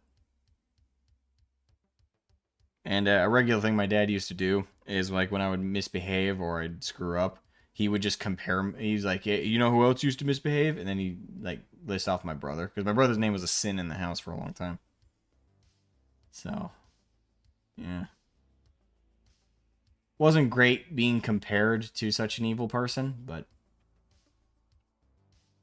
it happens. Your dad saved you, really? There's nothing on television worth watching? I mean, I watched all of NCIS. Like, my dad didn't forbid me from watching it. He just confronted me about it. Like, he didn't like me watching crime shows, even when I was 14 plus and older. Like, when I was the age range that those shows are okay for, even then my dad was like, why are you watching those shows? And I said, well, Mom watches these shows all the time. And he's like, well, that's different. Was it? Not really. My dad wasn't good at wording it, but I know what he meant now, especially, like, looking back. What he meant was, she's a girl. So, judge my dad for being quote-unquote sexist or whatever. But she's a girl, and she's also an adult woman, and plus his wife. So it's not like he could complain to her about watching that shit. But for me, my dad really didn't like me watching NCIS, but he hated me like, my dad pretty much borderline forbade me from watching Law and Order SVU. That, for my dad, was a no-no. Like, my dad never let me. Like, I'm an adult now. I watched that show as soon as I hit 18, because I told my dad, like, listen, I'm an 18. I'm an adult. If you don't trust me now to be able to make my own decisions and watch a television show, then you better put a diaper on me and take care of me the rest of my life. If you're not going to give me any kind of room. He's like, oh, you're 18. I don't care what you do. But all the way up to 18, like, that was, if I watched that, my dad would, no, I'd get grounded. Your family enjoyed Monk? My aunt was a huge fan of Monk. I only watched like one episode and I was extremely confused. Never saw those shows as meant for women. It's not really that he saw it was meant for women. It was that, okay, again, without going into detail what my brother did, he saw women as, like, they were tacitly curious in those things, but they weren't perpetrators of evil acts, right? As well, have the best day and or night, and everyone in chat. You're off to work. All right, have a good day at work. I hope you have an amazing day. Hope you have a fantastic day, a perfect day. You deserve the greatest of all days. But yeah, it wasn't that my dad saw, like, my dad just saw, like, oh, if a woman's into these shows, it's not because she might get bad ideas, she's just curious. But if a boy watches these shows, he might get bad ideas. That was my dad's mentality. Was it right? No. Was it completely wrong? Yes. But I cannot blame him, like, for what, obviously shows weren't why my brother did what he did. But my dad was, after what happened with my brother, my dad just, in my dad's mind, he didn't want to take any chances. That's all. Did you hear that from moms? Now, my mom didn't give a damn. Like, my mom, when I was like 7, watched Jaws with me in the room. My mom and I have always had, like, in fact, the movie we watch every summer together is Jaws. Like, that's me and my mom's bonding movie. Like, every summer we sit down and watch Jaws. And when the Meg came out, my mom was like, "We gotta get tickets." I'm like, "I'm already ahead of you."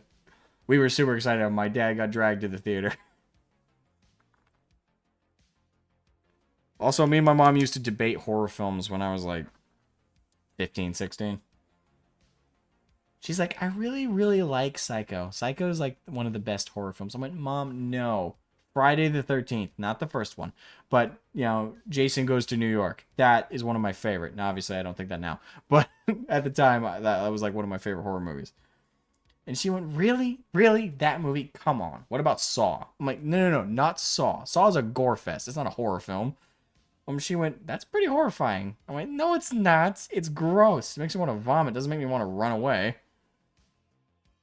That was my conversations with my mom. My conversations with my dad were mostly non-existent. Me and my dad didn't hang out much.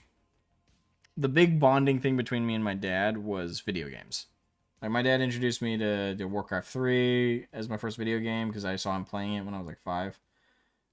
He introduced me to that, taught me how to play that, and then he taught me how to play World of Warcraft. And then we played Diablo 2 together, like, frequently. That was me and my dad's, like, bonding thing.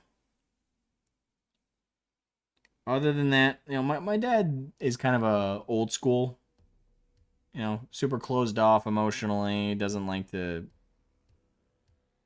expose himself in that way. I, Without him actually directly saying it, I think he thinks it's kind of like a weakness. Well, at least that's what I used to think. Now I think it's just because it's just like how his dad was. His dad was like a military veteran from, I believe, Vietnam. And, was super closed off, very emotionally distant. Really was only ever around for disciplinary reasons, but otherwise didn't really get involved too much. And my dad picked up a lot of those traits. The thing is, I love my dad to death. Like, I don't mean to ever come off like I don't. I respect that man through and through, and I love him. Like, he's been there for me, and he's shown his affections in what ways he knows how to. He's just not great at it.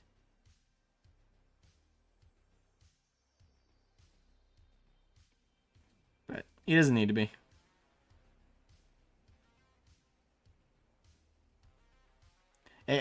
My dad, if I had to put it in 40K terms to kind of like give you guys like a hobby perspective, my dad is Rogel Dorn.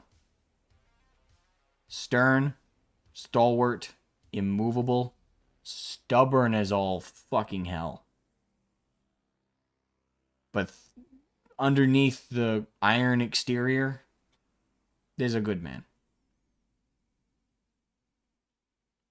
A good man who loves his family, works really hard for them every single day, putting blood, sweat, and tears to provide and do his best. Even when life kicks him while he's down, he drags his ass back up. That's my dad.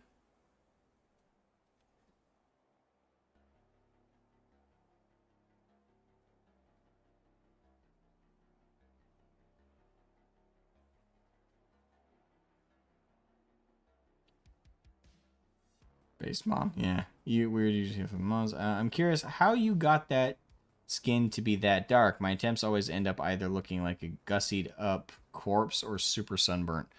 I just mixed a little bit of a beastie brown with a dash of black. That's pretty much it. just a dash of black and brown.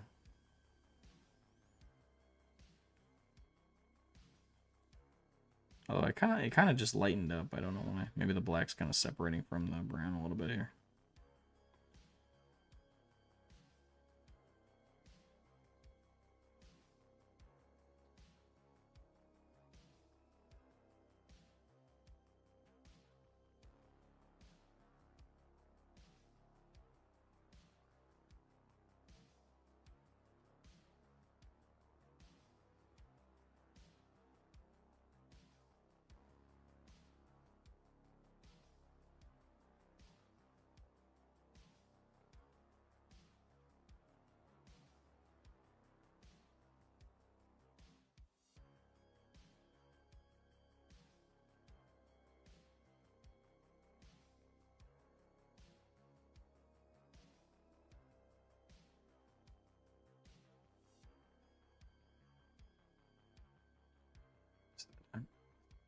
Hey, Nathan.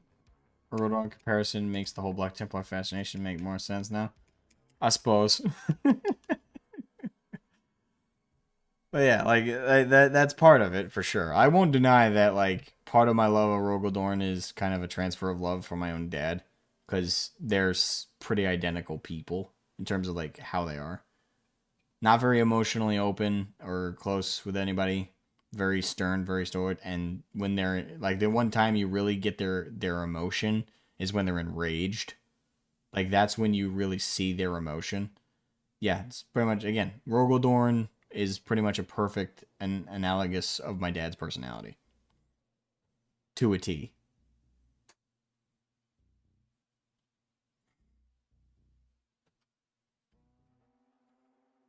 He's a reserved man with a dry sense of humor, very, but also stubborn and can have very short patience. Absolutely. I about killed him when he tried to help me with my math in high school. Oh, you're talking about your dad. Sorry, I missed that first comment. My bad. Well, parts of that though are very much like my dad too. Never shared video games with my dad except playing N64 when we were little. But he is the reason I love for the love of Tolkien, sci-fi, and grew up on OG VHS Star Wars with him. That's beautiful. That right there is beautiful.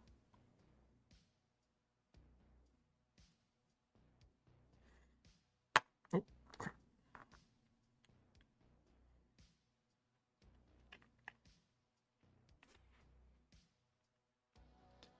Alright, so now what should I do next? Maybe I should do the skulls next. I also got that little that leather belt right there. I did the leather belt the same as that belt, so good thing I have that color still. Gaming Media says, my father didn't raise me, but my grandmother did. She was very much like pre-heresy Erebus. Okay. Damn, though I prefer Templars over word bearers. Fair enough, so do I, but whoa. Do you like your grandmother? I would assume no with pre-heresy Erebus. Because Erebus was always a dick. You might want to find a different example if you do love her still. Jesus Christ.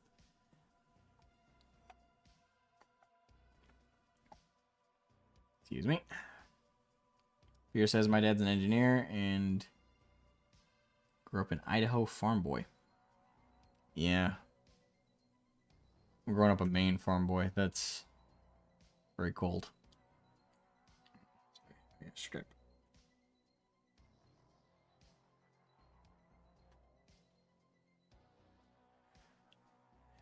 Get his little leather belt.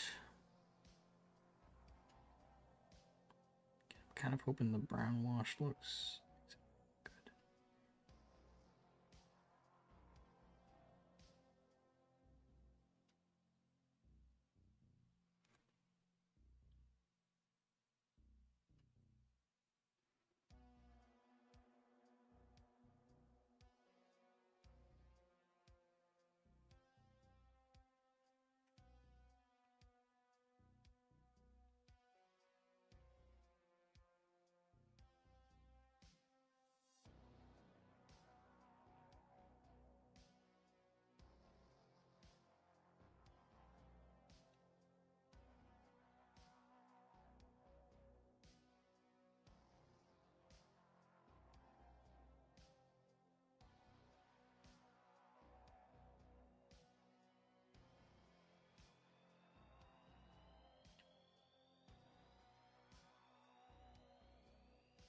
Yeah, off the topic of others. Be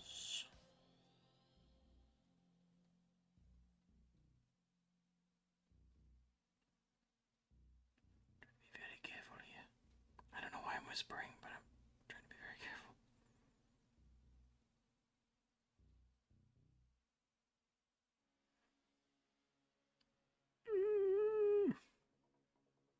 Don't hit the brown, don't hit the brown, don't hit the brown.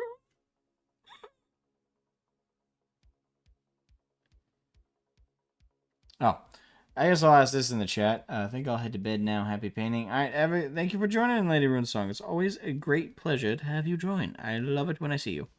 But sleep well, rest well, be well. You amazing human being. I guess I'll throw this out to the chat. Y'all. You guys could probably guess my case, but least favorite Primarch and why? Y'all could probably guess mine, but I'm curious what y'all's are. Y'all's is? Y'all's is? Betty, y'all's is.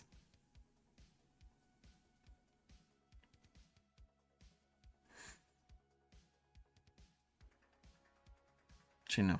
I'm going to say that's going to be made out of metal. Well, yeah.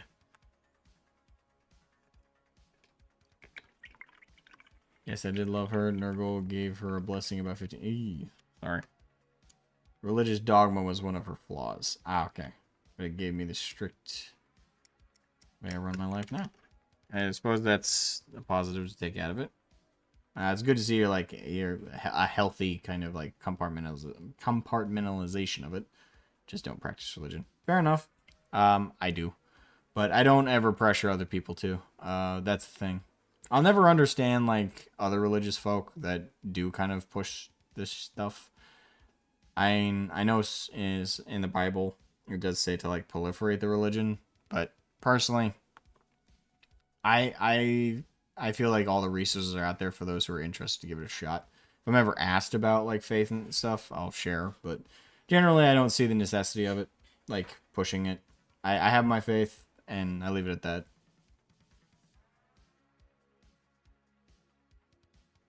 Lorgar, maybe Fulgrim, just the pretty boy aspect I don't like all that much.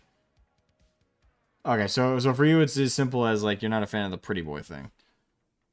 Yeah, I can understand that. I can understand that. I get that.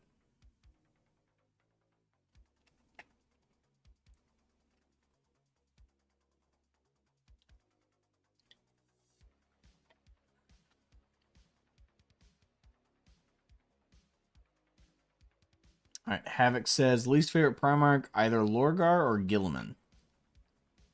Alright, I definitely get both. Honestly, I don't even necessarily hate Gilliman. I hate Gilliman. I just hate New Gilliman and Spiritual Liege.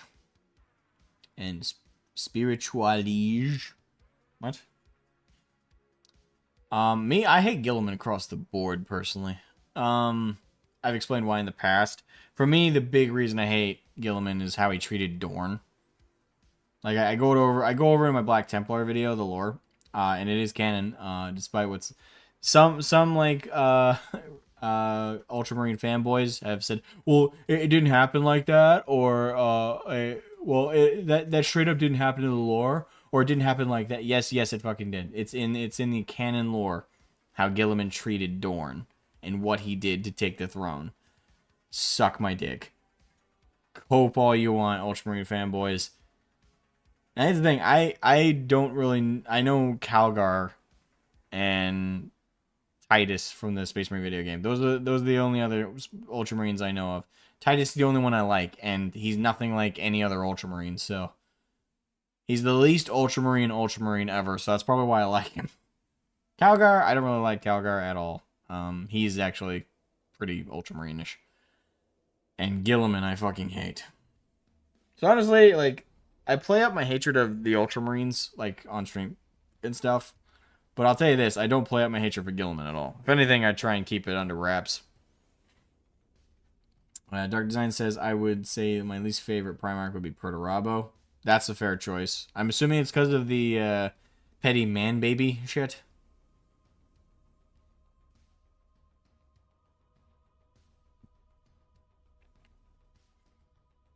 I'm very religious, but my take is I can't believe it or not. Or don't. Your reasons are your own. Yeah.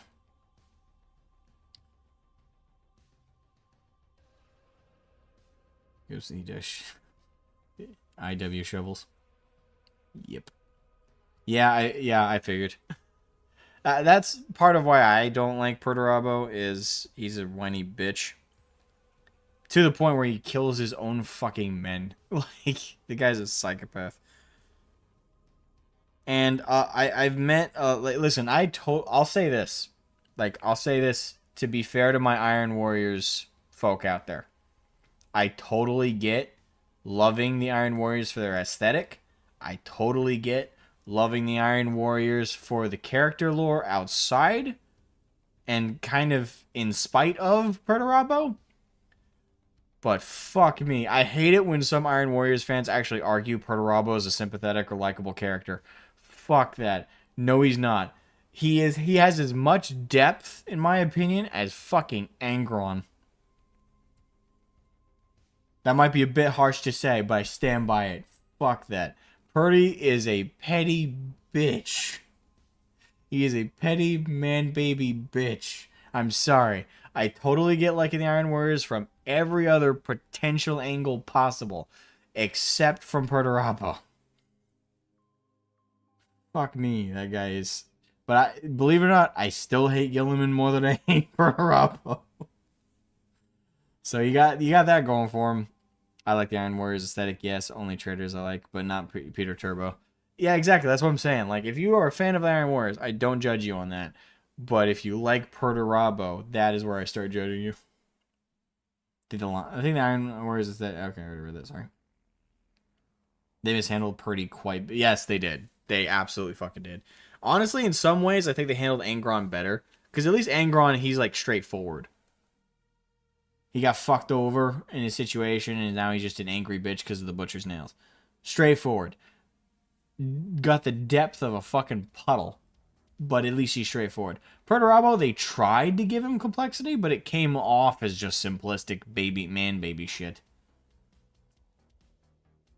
Havoc says, my biggest hate for Gilliman is that he's a massive hypocrite and full of himself. For me, it's like he's a politician, and he's a power-grabbing douchebag. And he's sanctimonious, and also the big thing, he's sanctimonious as all fuck.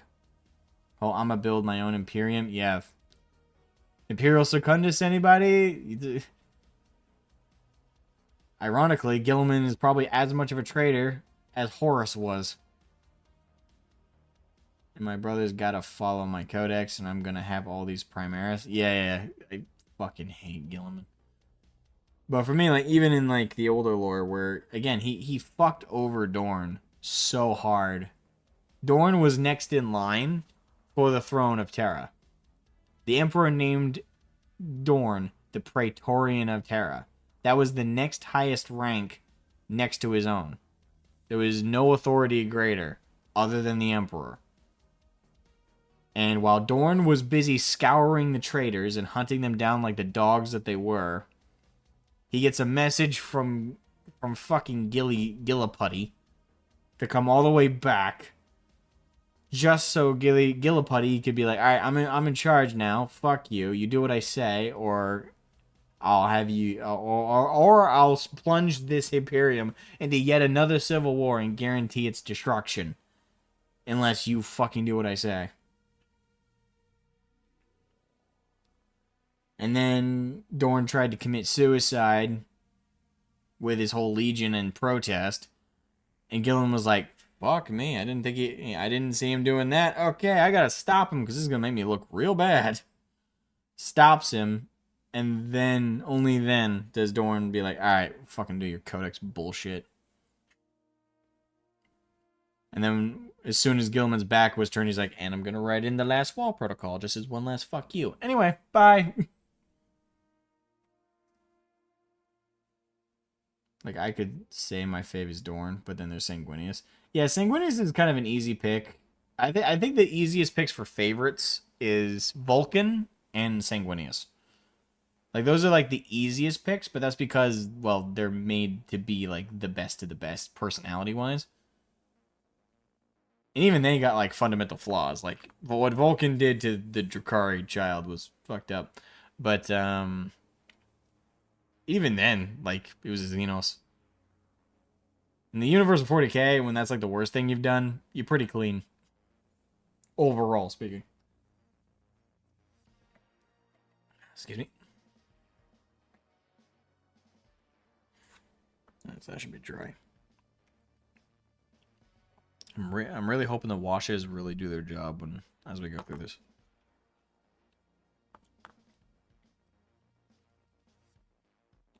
Oh no.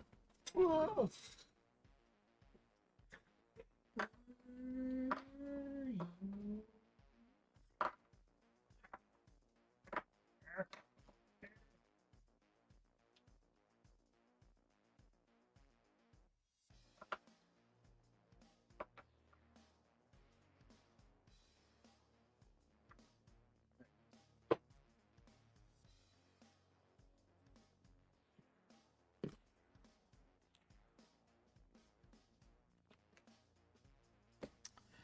Okay, so I'm going to use Corvus Black on the pants after all. Just to...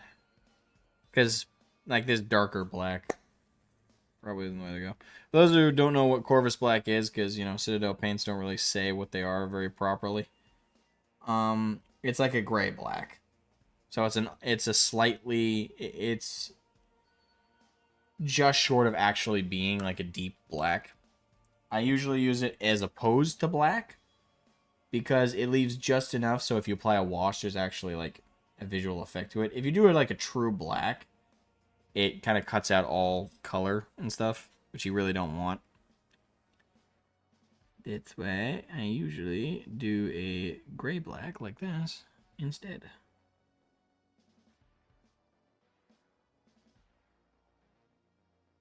Also use it for my Black Templars.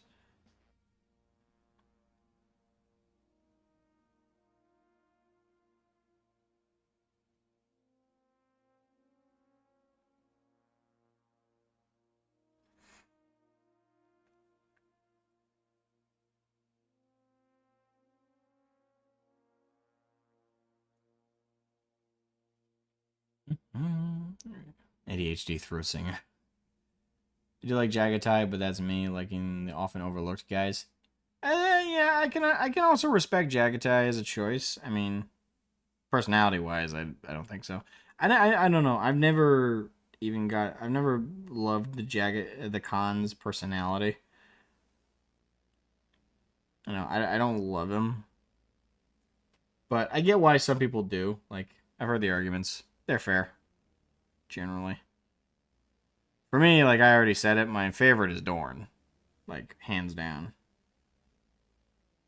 But, yeah. Least favorite's Gilliman. Shocker, I know. All of you are completely blown away by that answer.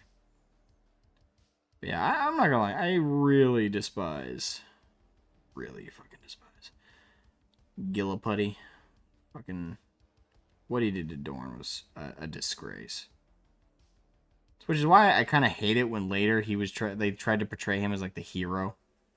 It's like, oh, this is the guy who would save the Imperium. He's the one who fucked it over. You kidding me? I also love it when, like, you know, Ultramarine fanboys try and, like, defend the Codex Astartes. Like, well, if he hadn't have done that, then the Imperium would be fucked right now. It's like, where's your evidence of that? Show me any evidence that the remaining legions would have turned traitor. Because guess what? If they were going to turn traitor, why didn't they do it when there was a horde of fucking demons and Chaos Marines assaulting them at every fucking turn? You tell me the Imperial Fist, after surviving the entirety of a war fighting these things on behalf of the Emperor and the Imperium, they would magically turn traitor after that? After the powers of the warp had retreated? And weren't assaulting their fucking gates at every fucking turn? Really? That isn't logic, and that's what Gilliman is supposed to be. But of course, that logic, the real logic in the situation, would have prevented him from having an excuse to take power, now wouldn't it have? Now wouldn't it have? So yeah, I absolutely despise Gilliman. He's a politician, and that's the kindest descriptor. But I'm petty. I admit it. I like to think that Dorn only went into the Iron Cage fully intending to die with his sons. No. It's not even liking to think that. That's straight up what was happening. Now, granted, it's technically an interpretation, but by all accounts, it's the correct one. It was the absolute correct one. He took his entire legion into a trap that he knew was a trap to kill them. And he was fighting himself, so he was intending to die. It was his final protest to Gilliman's Codex, because he didn't want to agree to it. But it was kind of a two-pronged thing. He knew Gilliman might interfere, so he was ready to adhere to it if they survived, but he clearly wanted to be a martyr against Gilliman. So, to me, I always interpret it as he was ready for either outcome. He preferred the suicide, but he knew and figured Gilliman would interfere and stop them. So, he also accepted the eventual outcome that they would have to submit.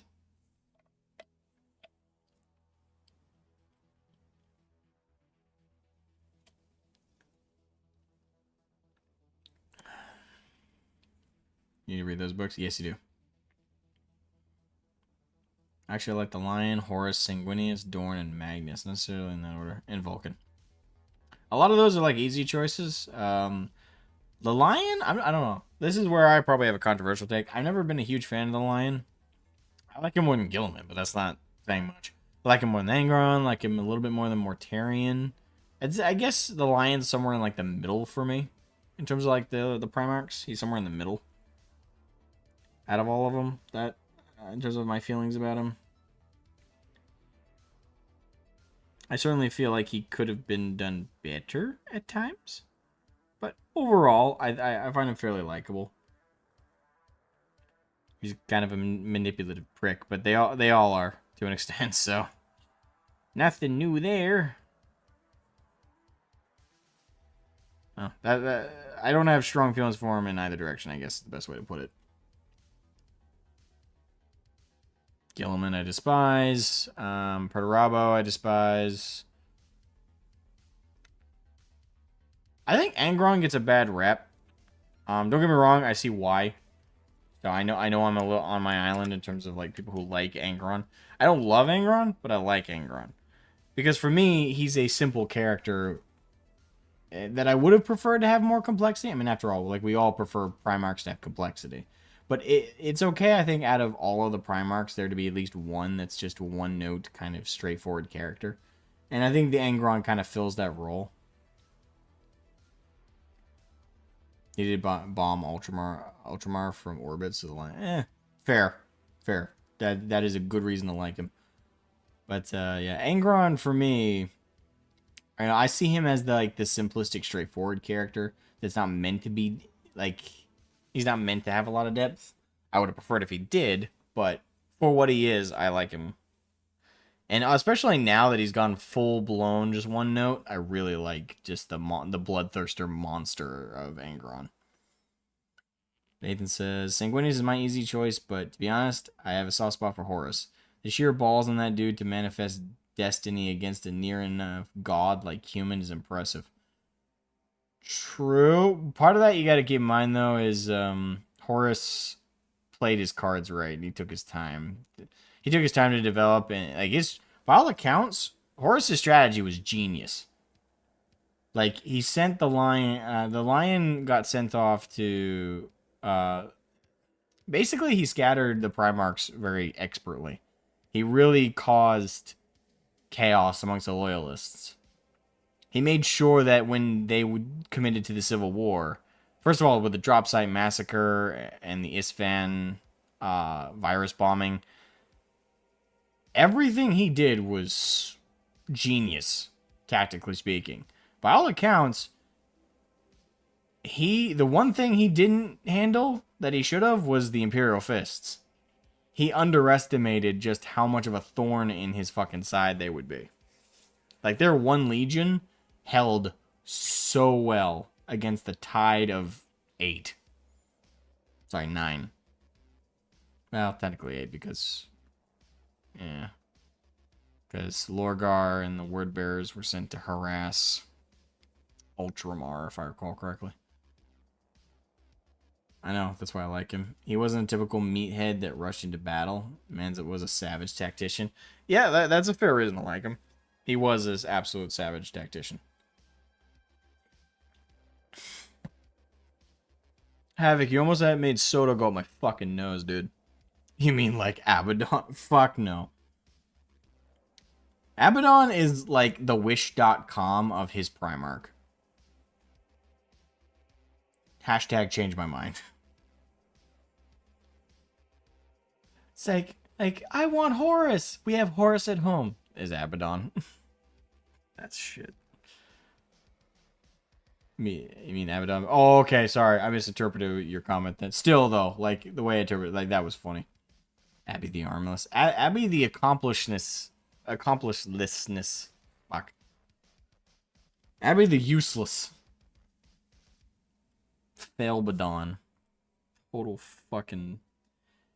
I still stand by. I think Perturabo should show up and kill his ass and take over the Black Crusades.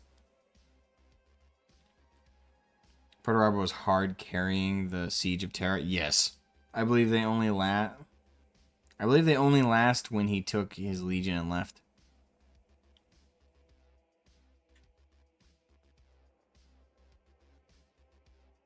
I believe they only last when he took his legion and left.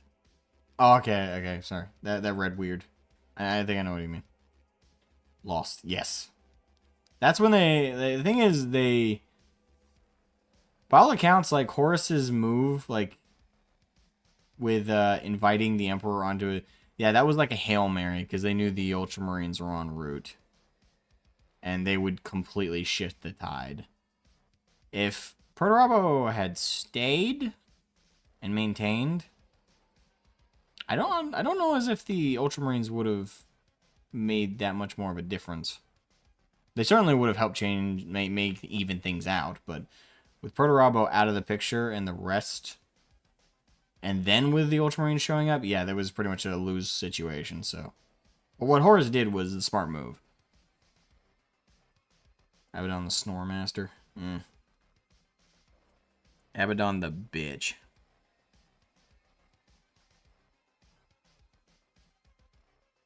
Alright, time for the metallics, I think. Alright, so for metallics, I think we're gonna go with Lead Belcher. Always a safe choice.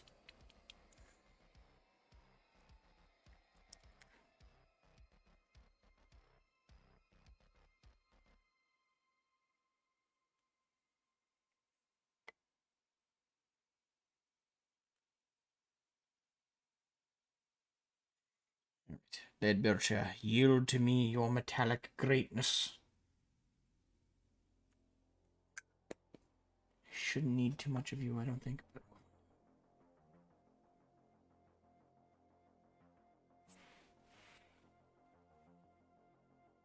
I've never seen Mortarion show up in anyone's least favorite list that I can remember. I've seen Conrad Kurz bounce all over the place. Yeah, Conrad Kurz is a good example of you have to be in the mood. Or you have to have like a specific personality to like him. And you also have to have a specific personality to hate him. I think you need kind of both. If that makes sense.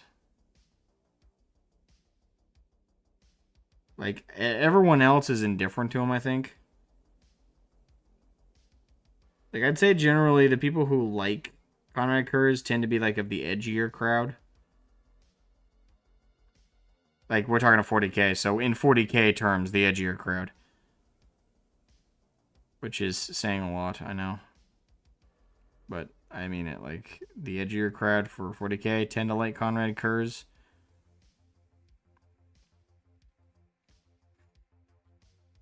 I'd say also the other crowd, to be fair, to give Conrad Kurz the honest fair shake, the other crowd that really like him are people who really pay attention to his lore. And you really take into account the mental turmoil the guy went through.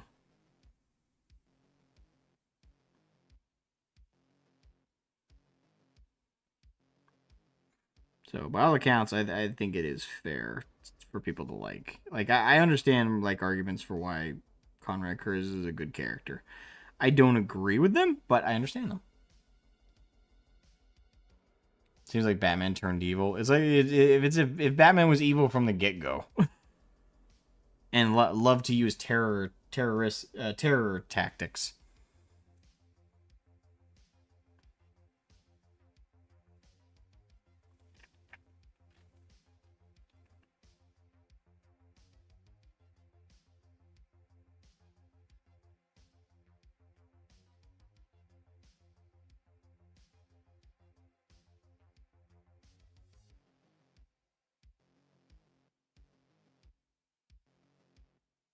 Don't worry, with washes, that'll look a lot more subdued. Right now it's really bright, but it'll become subdued.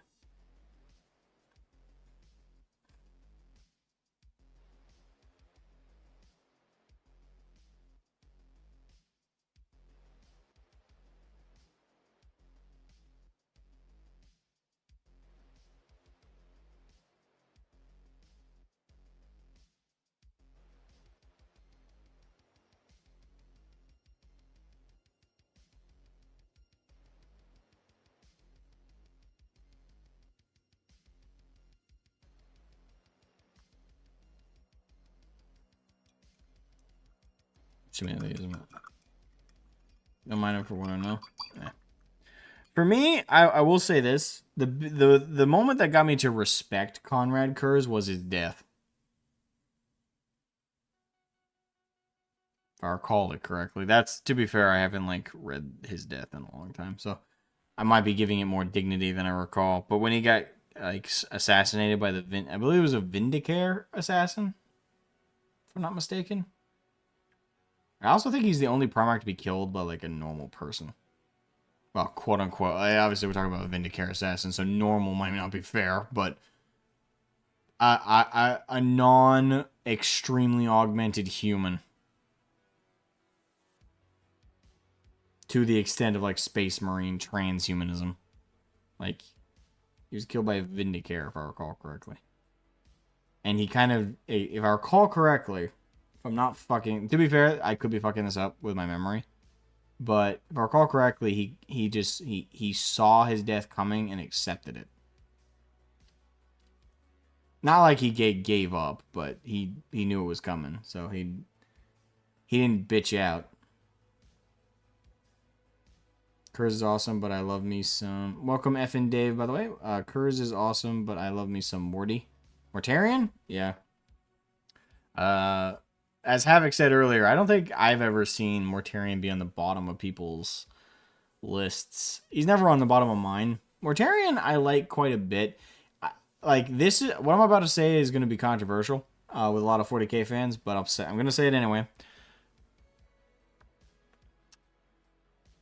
Mortarion is Angron done right. Now, that's going to confuse a lot of people because they have very different backstories. But that being said, I think the same initial idea is very similar between the two of them. And to be fair, the similarities are between all the Primarchs, but the justification for like turning evil and chaotic makes more sense, in my opinion, for Mortarion. Not that it doesn't make sense for Angron, but it doesn't make sense in the case of like the characterization of the Emperor between the two. I felt the characterization of the Emperor in relation to Mortarion's backstory was more correct. Whereas with Angron, it just felt like it was a completely different person and character to the Emperor, who did that to Angron to spare him and none of his fellow gladiators and stuff.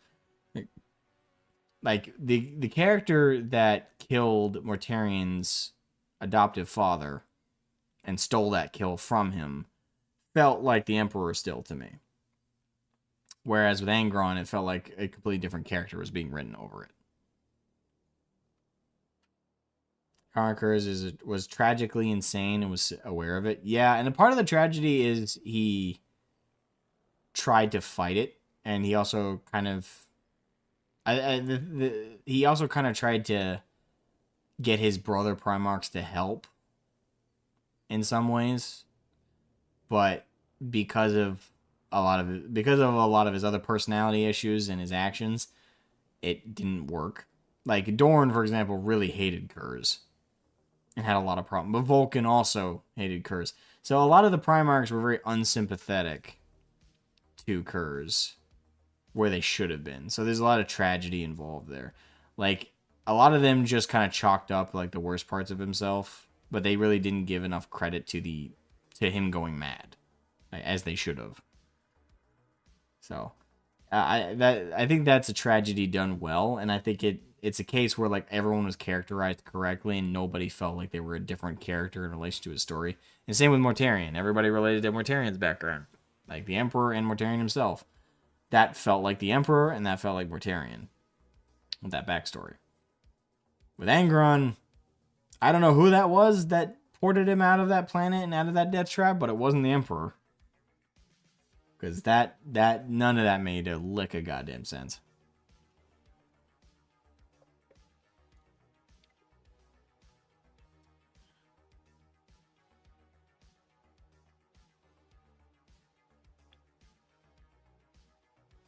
Alright, I think for that, I don't know. So for the armor bits here, should I do Runelord Brass? Which, for context,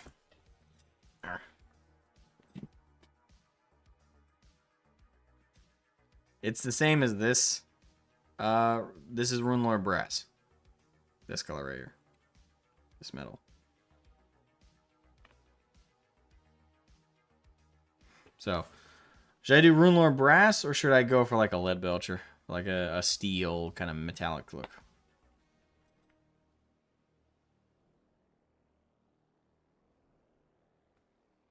Would fit for consistency? That was my thought process. You know, it would fit aesthetically and appropriately.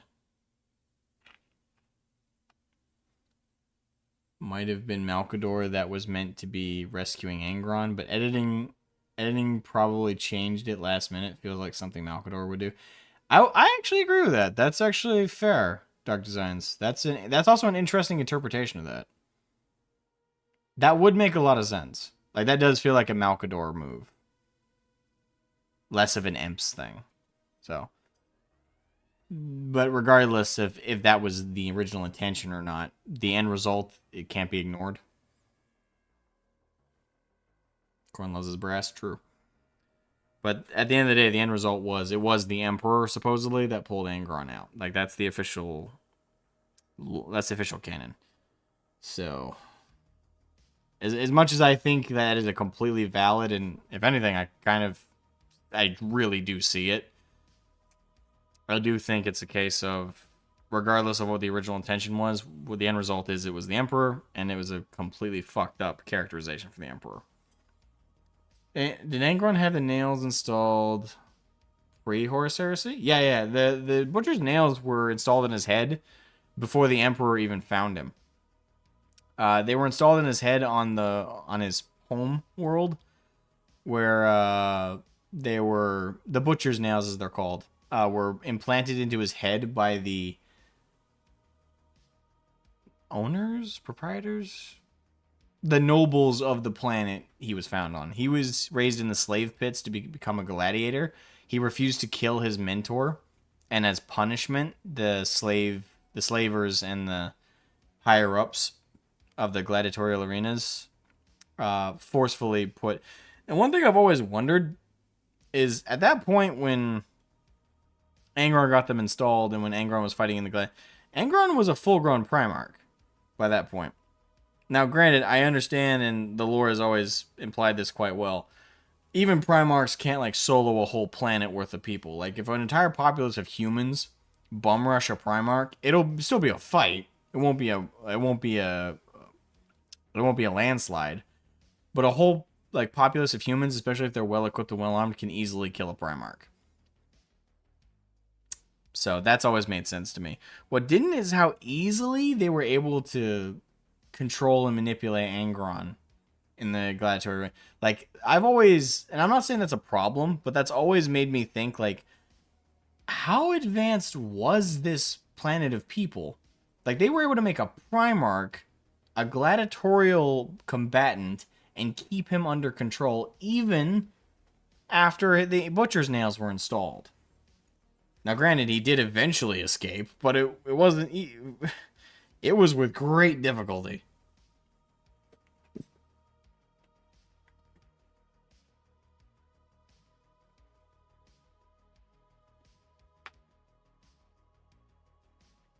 But yes, the answer to your question, Evan Dave, yes, the butcher's nails were installed before the Horus Heresy, and before even the Emperor found him.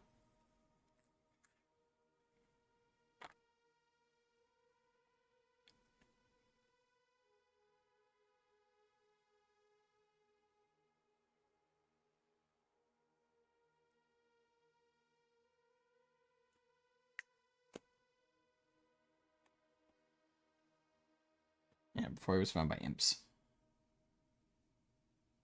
Yeah, that was done by the arena masters because he refused to kill his own mentor. After they installed the butcher's nails in his fucking head, he killed his mentor. He ripped him in half, if I recall correctly. And I don't mean cut him in half. I mean ripped him in half.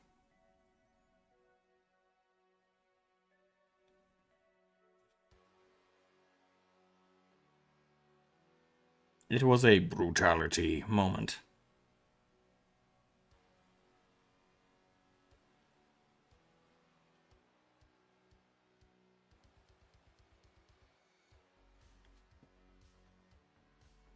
Oh, I can believe that. Yeah.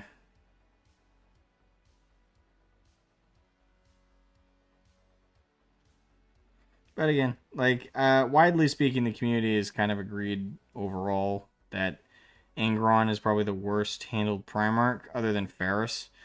I disagree, just on the basis of for the simplicity he has, and again, I would have preferred more detail, would have preferred a more complex character, but after all, everything's all said and done, I still prefer him to like Gilliman, which is not hard to do. Not that I think he's as well written as Gilliman. To be fair, I think Gilliman's written well enough in certain sections, and at least he's given a lot of material. This model's sweet, though. Oh, absolutely. I can't wait to assemble him. I have the Angron model. That's part of my new World Eaters army. I can't wait to do that. He looks like such a rad fucking bloodthirster, and I think that's so appropriate for his character.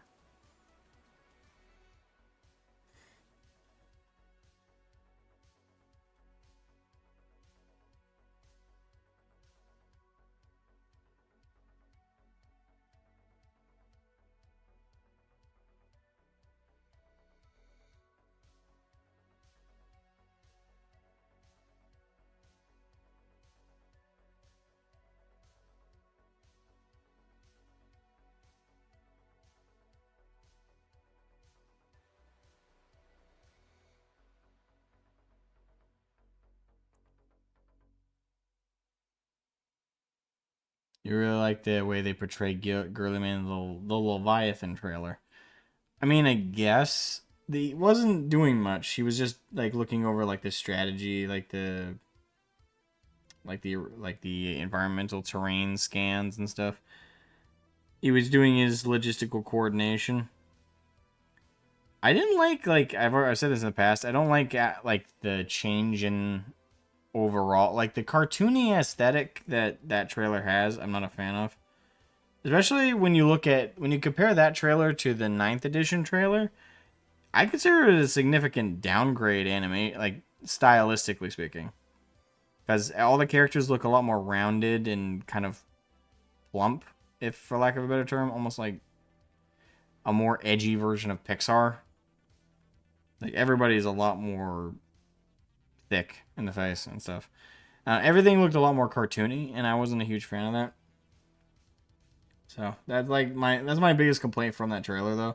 Everything else was great. I mean, the music was great, the pacing was great, it was energetic, and it felt like 40K for the most part. But yeah, I just wasn't a fan of like a more cartoony almost vibe. Right, but there was the dichotomy between reality and propaganda and all that, and him kind of struggling with it.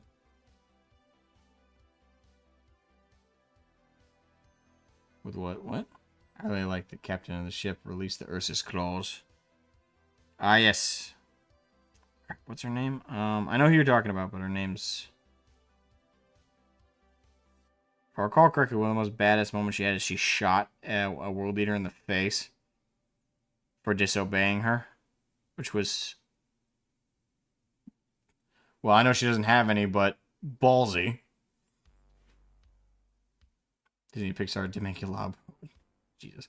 Coming this summer. I mean, with that animation style, wouldn't it surprise me to see a trailer like that?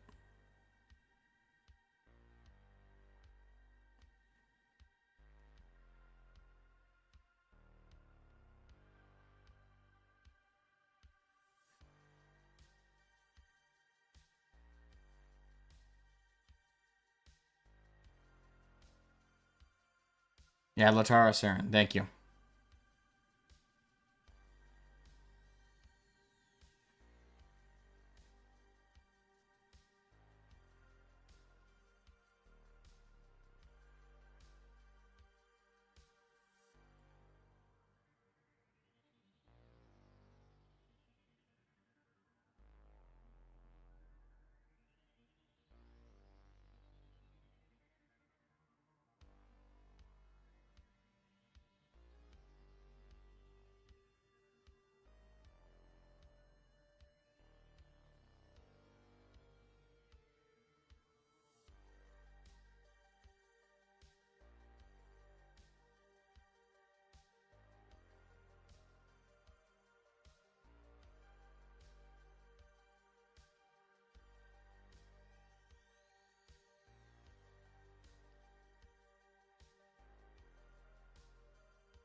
Yeah, right now nothing's out of the realm of possibility in regards to Disney. She would have made a great Valkia-esque commander. Yes, yes. Actually, we haven't seen her in forever. I can't remember if it's canonical or not, but there was ongoing like theory that after everything that happened, she's still alive to this day, and she's now like merged with her ship. Like she's now like directly combined into it. There's like a demon form or something. Um, I would prefer it if she became like a Vol. Yeah, I would prefer that circumstance where she became like a Volkia-esque figure.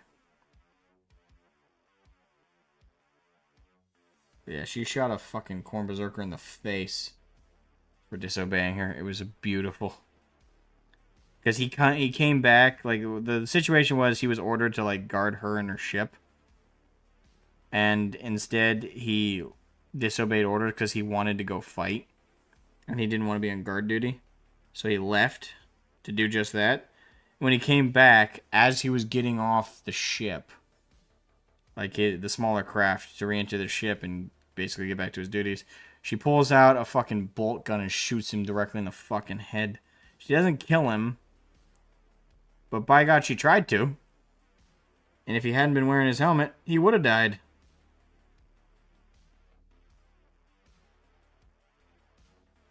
She shot a Corn Berserker, a World Eater, a Son of Angron with the butcher's nails in his fucking head.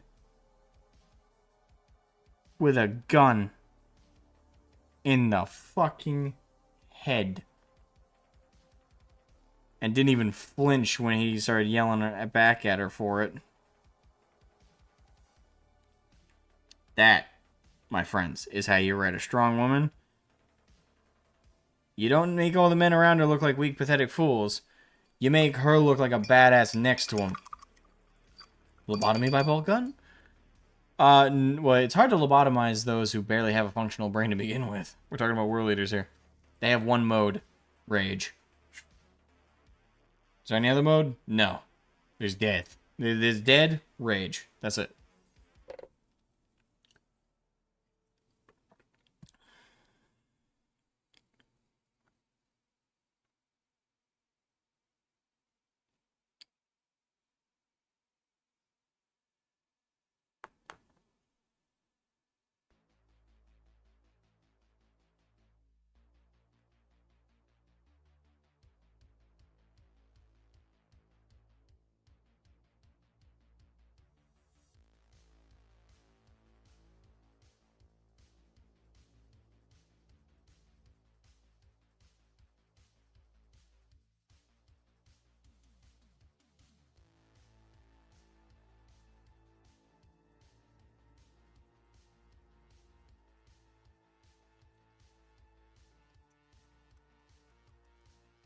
You only know Valkia from the Total War Warhammer games. Is she a thing in 40k too?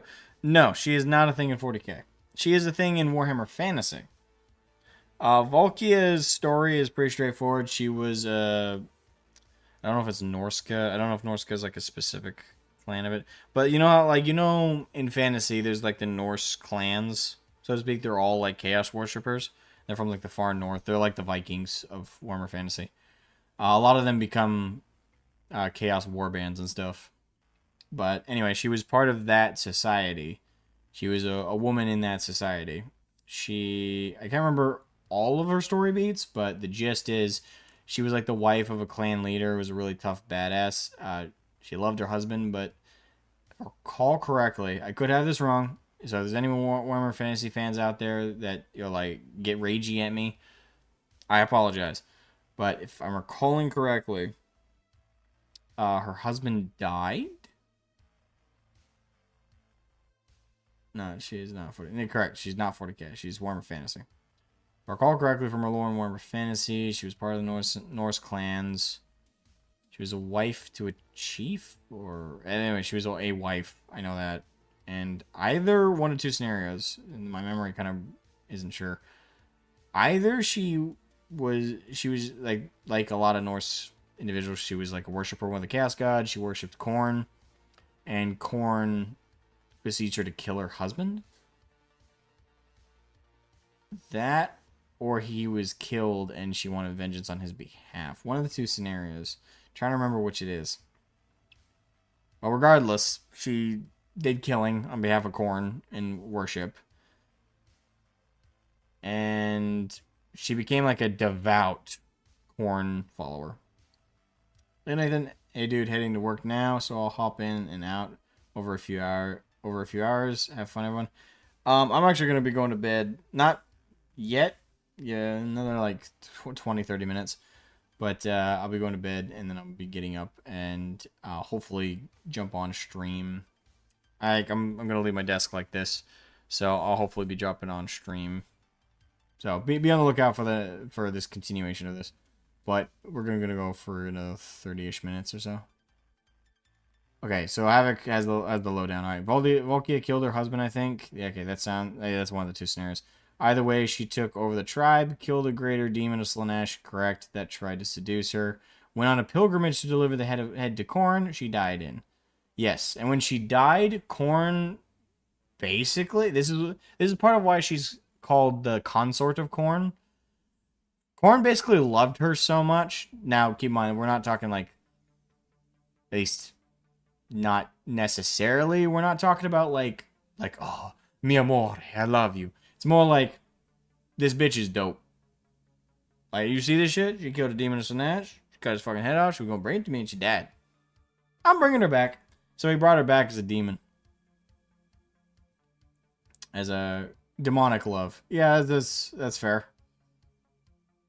Now she's known as the consort of Khorne, so I like to think that Khorne actually does. Khorne does love her in a lot of senses, but again, it's not like romantic love. At least I've never interpreted it that way.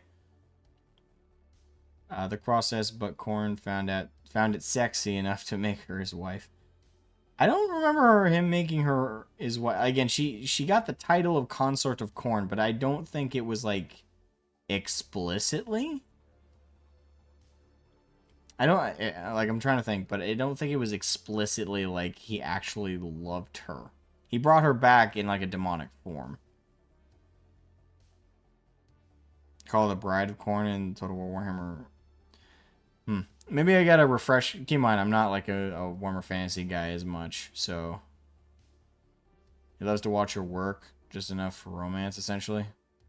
Just not enough for romance. That's how I interpreted it. Like he brought her back, and she got the title of Consort of Khorne because of that. Like he brought her back because he liked her so much. But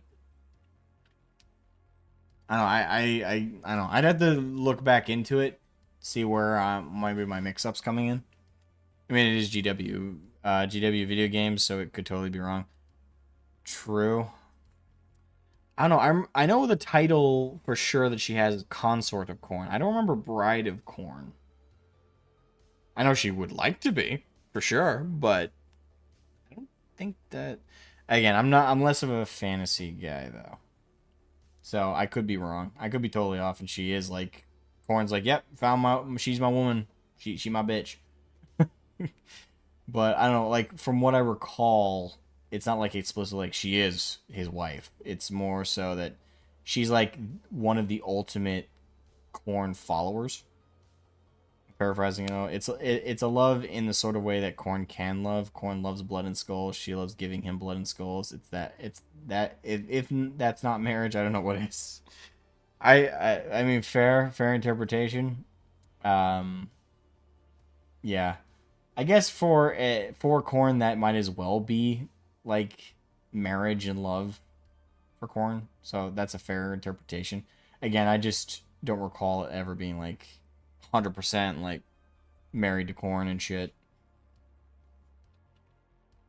But yeah, that's Volkia. And honestly, like the fact that I know as much as I do about that little chunk of lore for her should tell you how much like I liked her character in Total War Warhammer 3. Like when they introduced the DLC for the Chaos Warriors and stuff for like the specific very like when I saw Volkia the Bloody, like first of all I love Khorne. So immediately I was like, okay, awesome, that's the one I'm gonna play. But then the second thing I was like, who is Volkia though? Like when I first heard the line, like when you click on her for Immortal Empires, she's like, Consort of Khorne, and I'm like, oh, okay.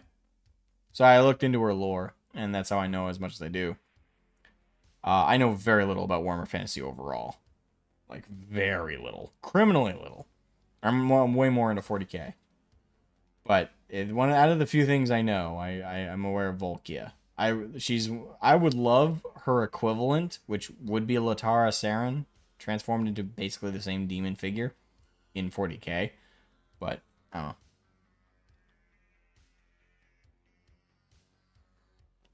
The only stuff I know about fantasy is from the Total War games. I play tabletop 40k, so most of my lore efforts go to that. Same, it's a pretty similar situation. Most of the lore I've picked up from fantasy is from talking to the old guard fans that are in my community. Like my buddy Ball, he's probably been my biggest source of Warhammer Fantasy lore. Uh, so yeah, that's how I've learned about Warhammer Fantasy lore. Is mainly through word to mouth from my buddy Ball, a little bit from Caboose, and a couple others.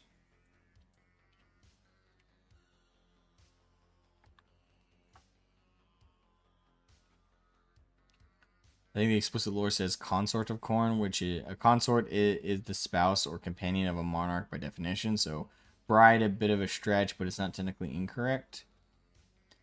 I mean, yeah, like to be fair, I guess it is a semantical game. But Alright, so this is full of skulls.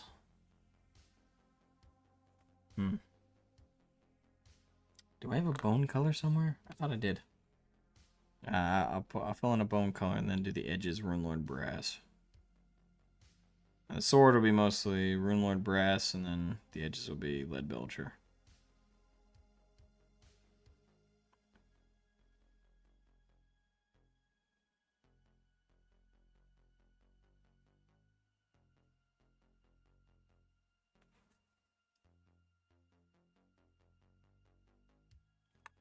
Well, first things first.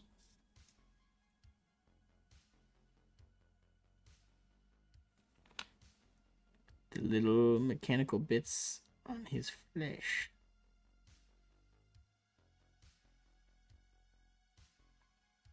They're really subtle, but I gotta nick those. I think that's a vein pulsing. I don't think that's like a wire. That is. Oh, fuck. Damn it, I nicked the flesh.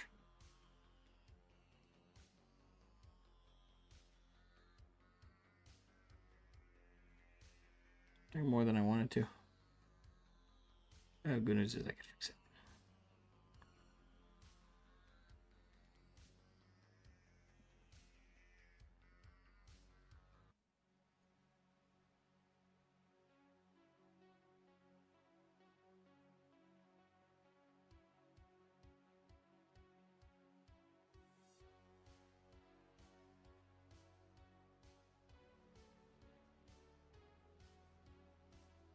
Is this your World Eaters army, your first foray into Chaos? Technically, no. I have a Death Guard force. If you go on my Instagram, you can find old images of like my Plague Marines that I painted. This is my first foray that I'll actually play on the tabletop. I've never played with my Death Guard. I collected them because I really I wanted to start a Chaos army, and Death Guard were what my local hobby store had at the time. They didn't have anything else, if I recall correctly, for Chaos, other than bog standard CSM, but I wasn't really interested in bog standard CSM. I wanted something with a theme.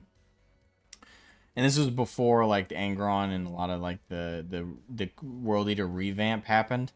So, I have a lot of Death Guard stuff that, honestly, I'm probably going to end up selling. Because now that I got World Eater stuff, I really... This is something I actually like. I like World Eaters. I like Khorne. I'm not as much of a fan as Nurgle. Nurgle's probably my second favorite Chaos faction. I like Slaanesh too, but I don't know. I think I like Nurgle a little bit more. Just by a slight margin, though. Got 8k points of Death Guard. Nice. Nice. I don't know how much I have. I know I have Mortarion in the box set, which I think it's still in the original plastic, so I'll probably sell that for a pretty penny. I got Mortarion, Zines for you, Havoc. Yeah, I guess we're covering the four corners. Yeah, I got a bunch of Plague Marines, bunch of Poxwalkers, Typhus. Yeah, I got a bunch of Death Guard stuff. Probably gonna sell it though, at this point, just to make space and also maybe get some money back on it. Because I got my World Eater stuff, and that's where I want to focus it. But I'm not in a rush to sell it either. So I got a day job for a reason.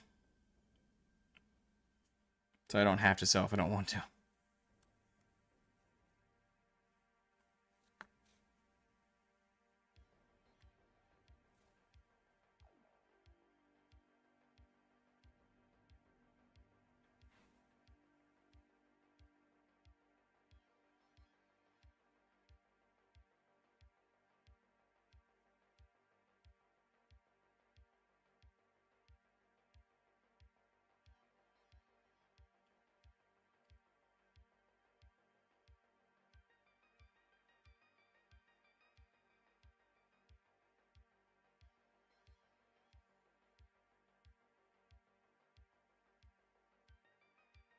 Don't really like the main Chaos factions, which is why I have the trader like Iron Warriors. They use demons as spicy batteries.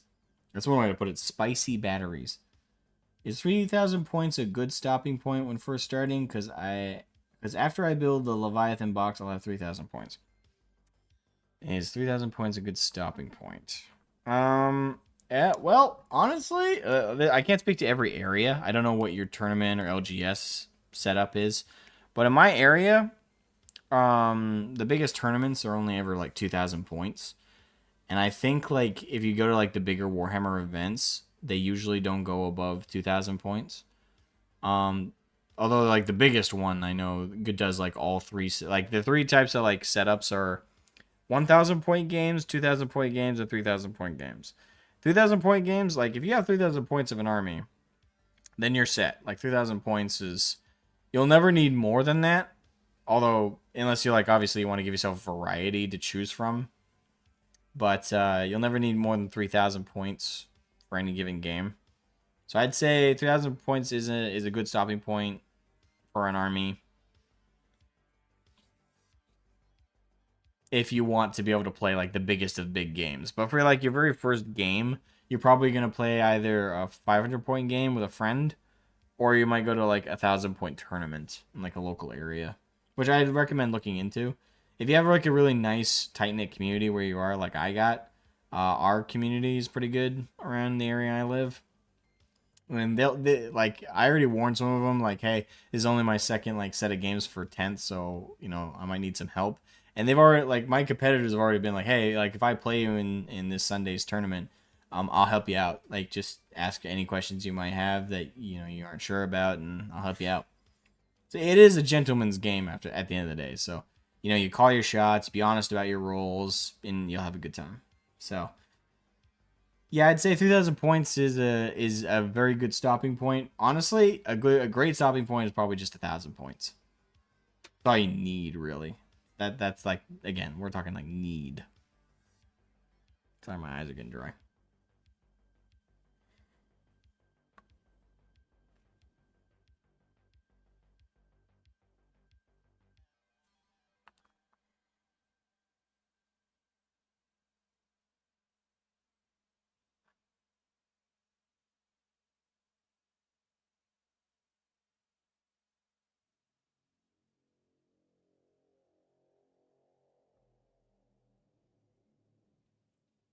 Once they get all the weird stuff worked out, 10th is going to be super streamlined and easy to pick up.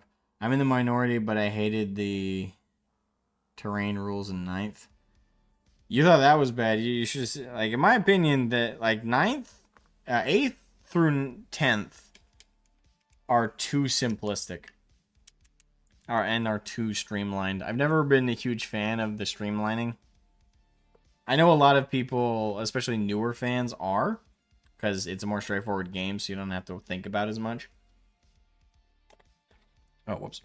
And also, you know, games aren't as long as they used to be. Back in the day, like back in 7th edition, for example, a single game, you needed to like write in a journal where you left off sometimes, because you'd end up playing like one game, like just like 1,000 point equivalent game of 7th would last you like a six plus hours, because there was a bunch of stuff you had to calculate and a bunch of war gear you had to factor in. Honestly, I miss that. I know a lot of people don't. A lot of people are like, hey, I want to be able to play a game in under an hour, like 1,000 points or more. For me, that's just not really 40k anymore. Like we're getting to the point where, for me, 9th and 10th have become like the checkers version of the chess that I used to play. Like 7th and 6th and pretty much previous, all were like chess compared in terms of complexity, in terms of like the skill ceiling, versus like not 8th, 9th, and 10th. All have steadily gotten easier and easier, which has its upsides and its downsides. Its upside is newer players can jump right in and kind of get practice in and immediately start being able to compete very easily. So it becomes like less people get filtered out by it because it's so much easier and straightforward. But I miss the days where you had to calculate like armor and stuff a lot better. I don't know. I miss the old days. Like it made setting up a game with a friend so significant. And like it was so fun to be like taking like 30 minutes per turn. Like, okay, I take 30 minutes to figure out what I'm going to do with my team. You take 30 minutes to take your... Like, it was a complex process, and you could shoot the shit while it was going on. I want to give Old Hammer a try since I'm a narrative gamer and the older rules seemed geared towards this is a battle in 40k. Then this is a game. Problem is finding people to teach us play with me. That is difficult. That is, to be fair. Like a lot of people always switch to the latest edition, so trying to like go back to playing Old Hammer, you kind of have to look for like specific leagues of people set up in like your area. I'd recommend looking at Facebook groups. That seems to be where you can find like some of the Old Hammer crowd setting up in areas. That being said, there's no guarantee there is one in your area, but there is one in mine. Like there's a group near where I live who are hyper focused on basically playing 7th edition endlessly.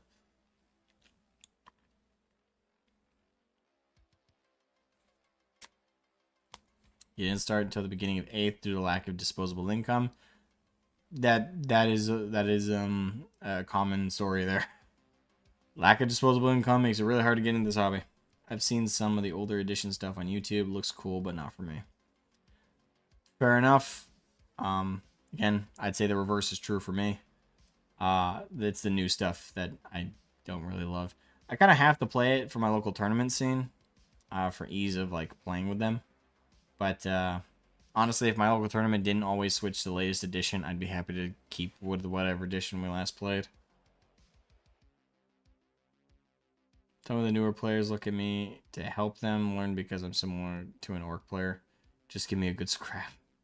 Well, just so you know, I am an orc player. My main army are orcs. That's my stomp in the background, and then I have like a truck, my battle wagon. I have in total orcs for my orc army. I have like 4,000 points, a little bit over that.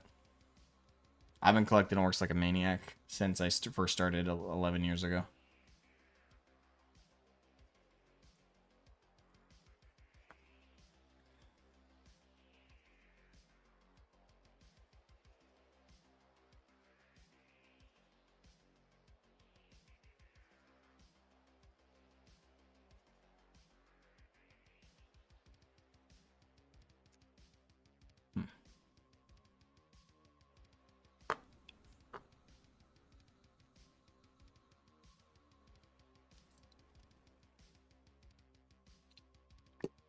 Excuse me.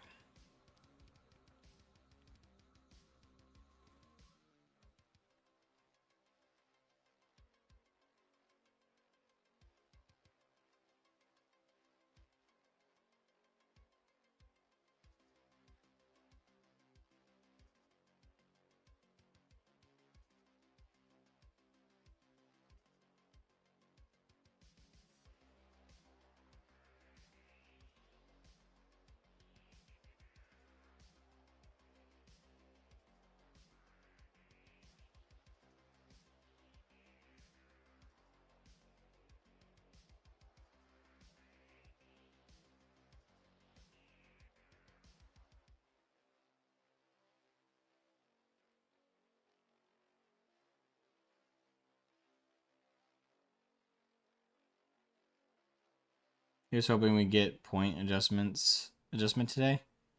Points adjustment today. Fingers crossed. Eh.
The admech could get some points increases, so that's not over $2,000 for a 2K point army.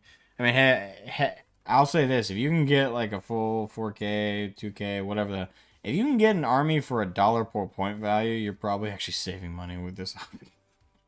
I don't know. I have no idea how much 2,000 points of orcs has collectively cost me.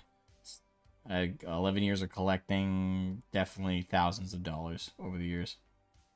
GSC is like that too.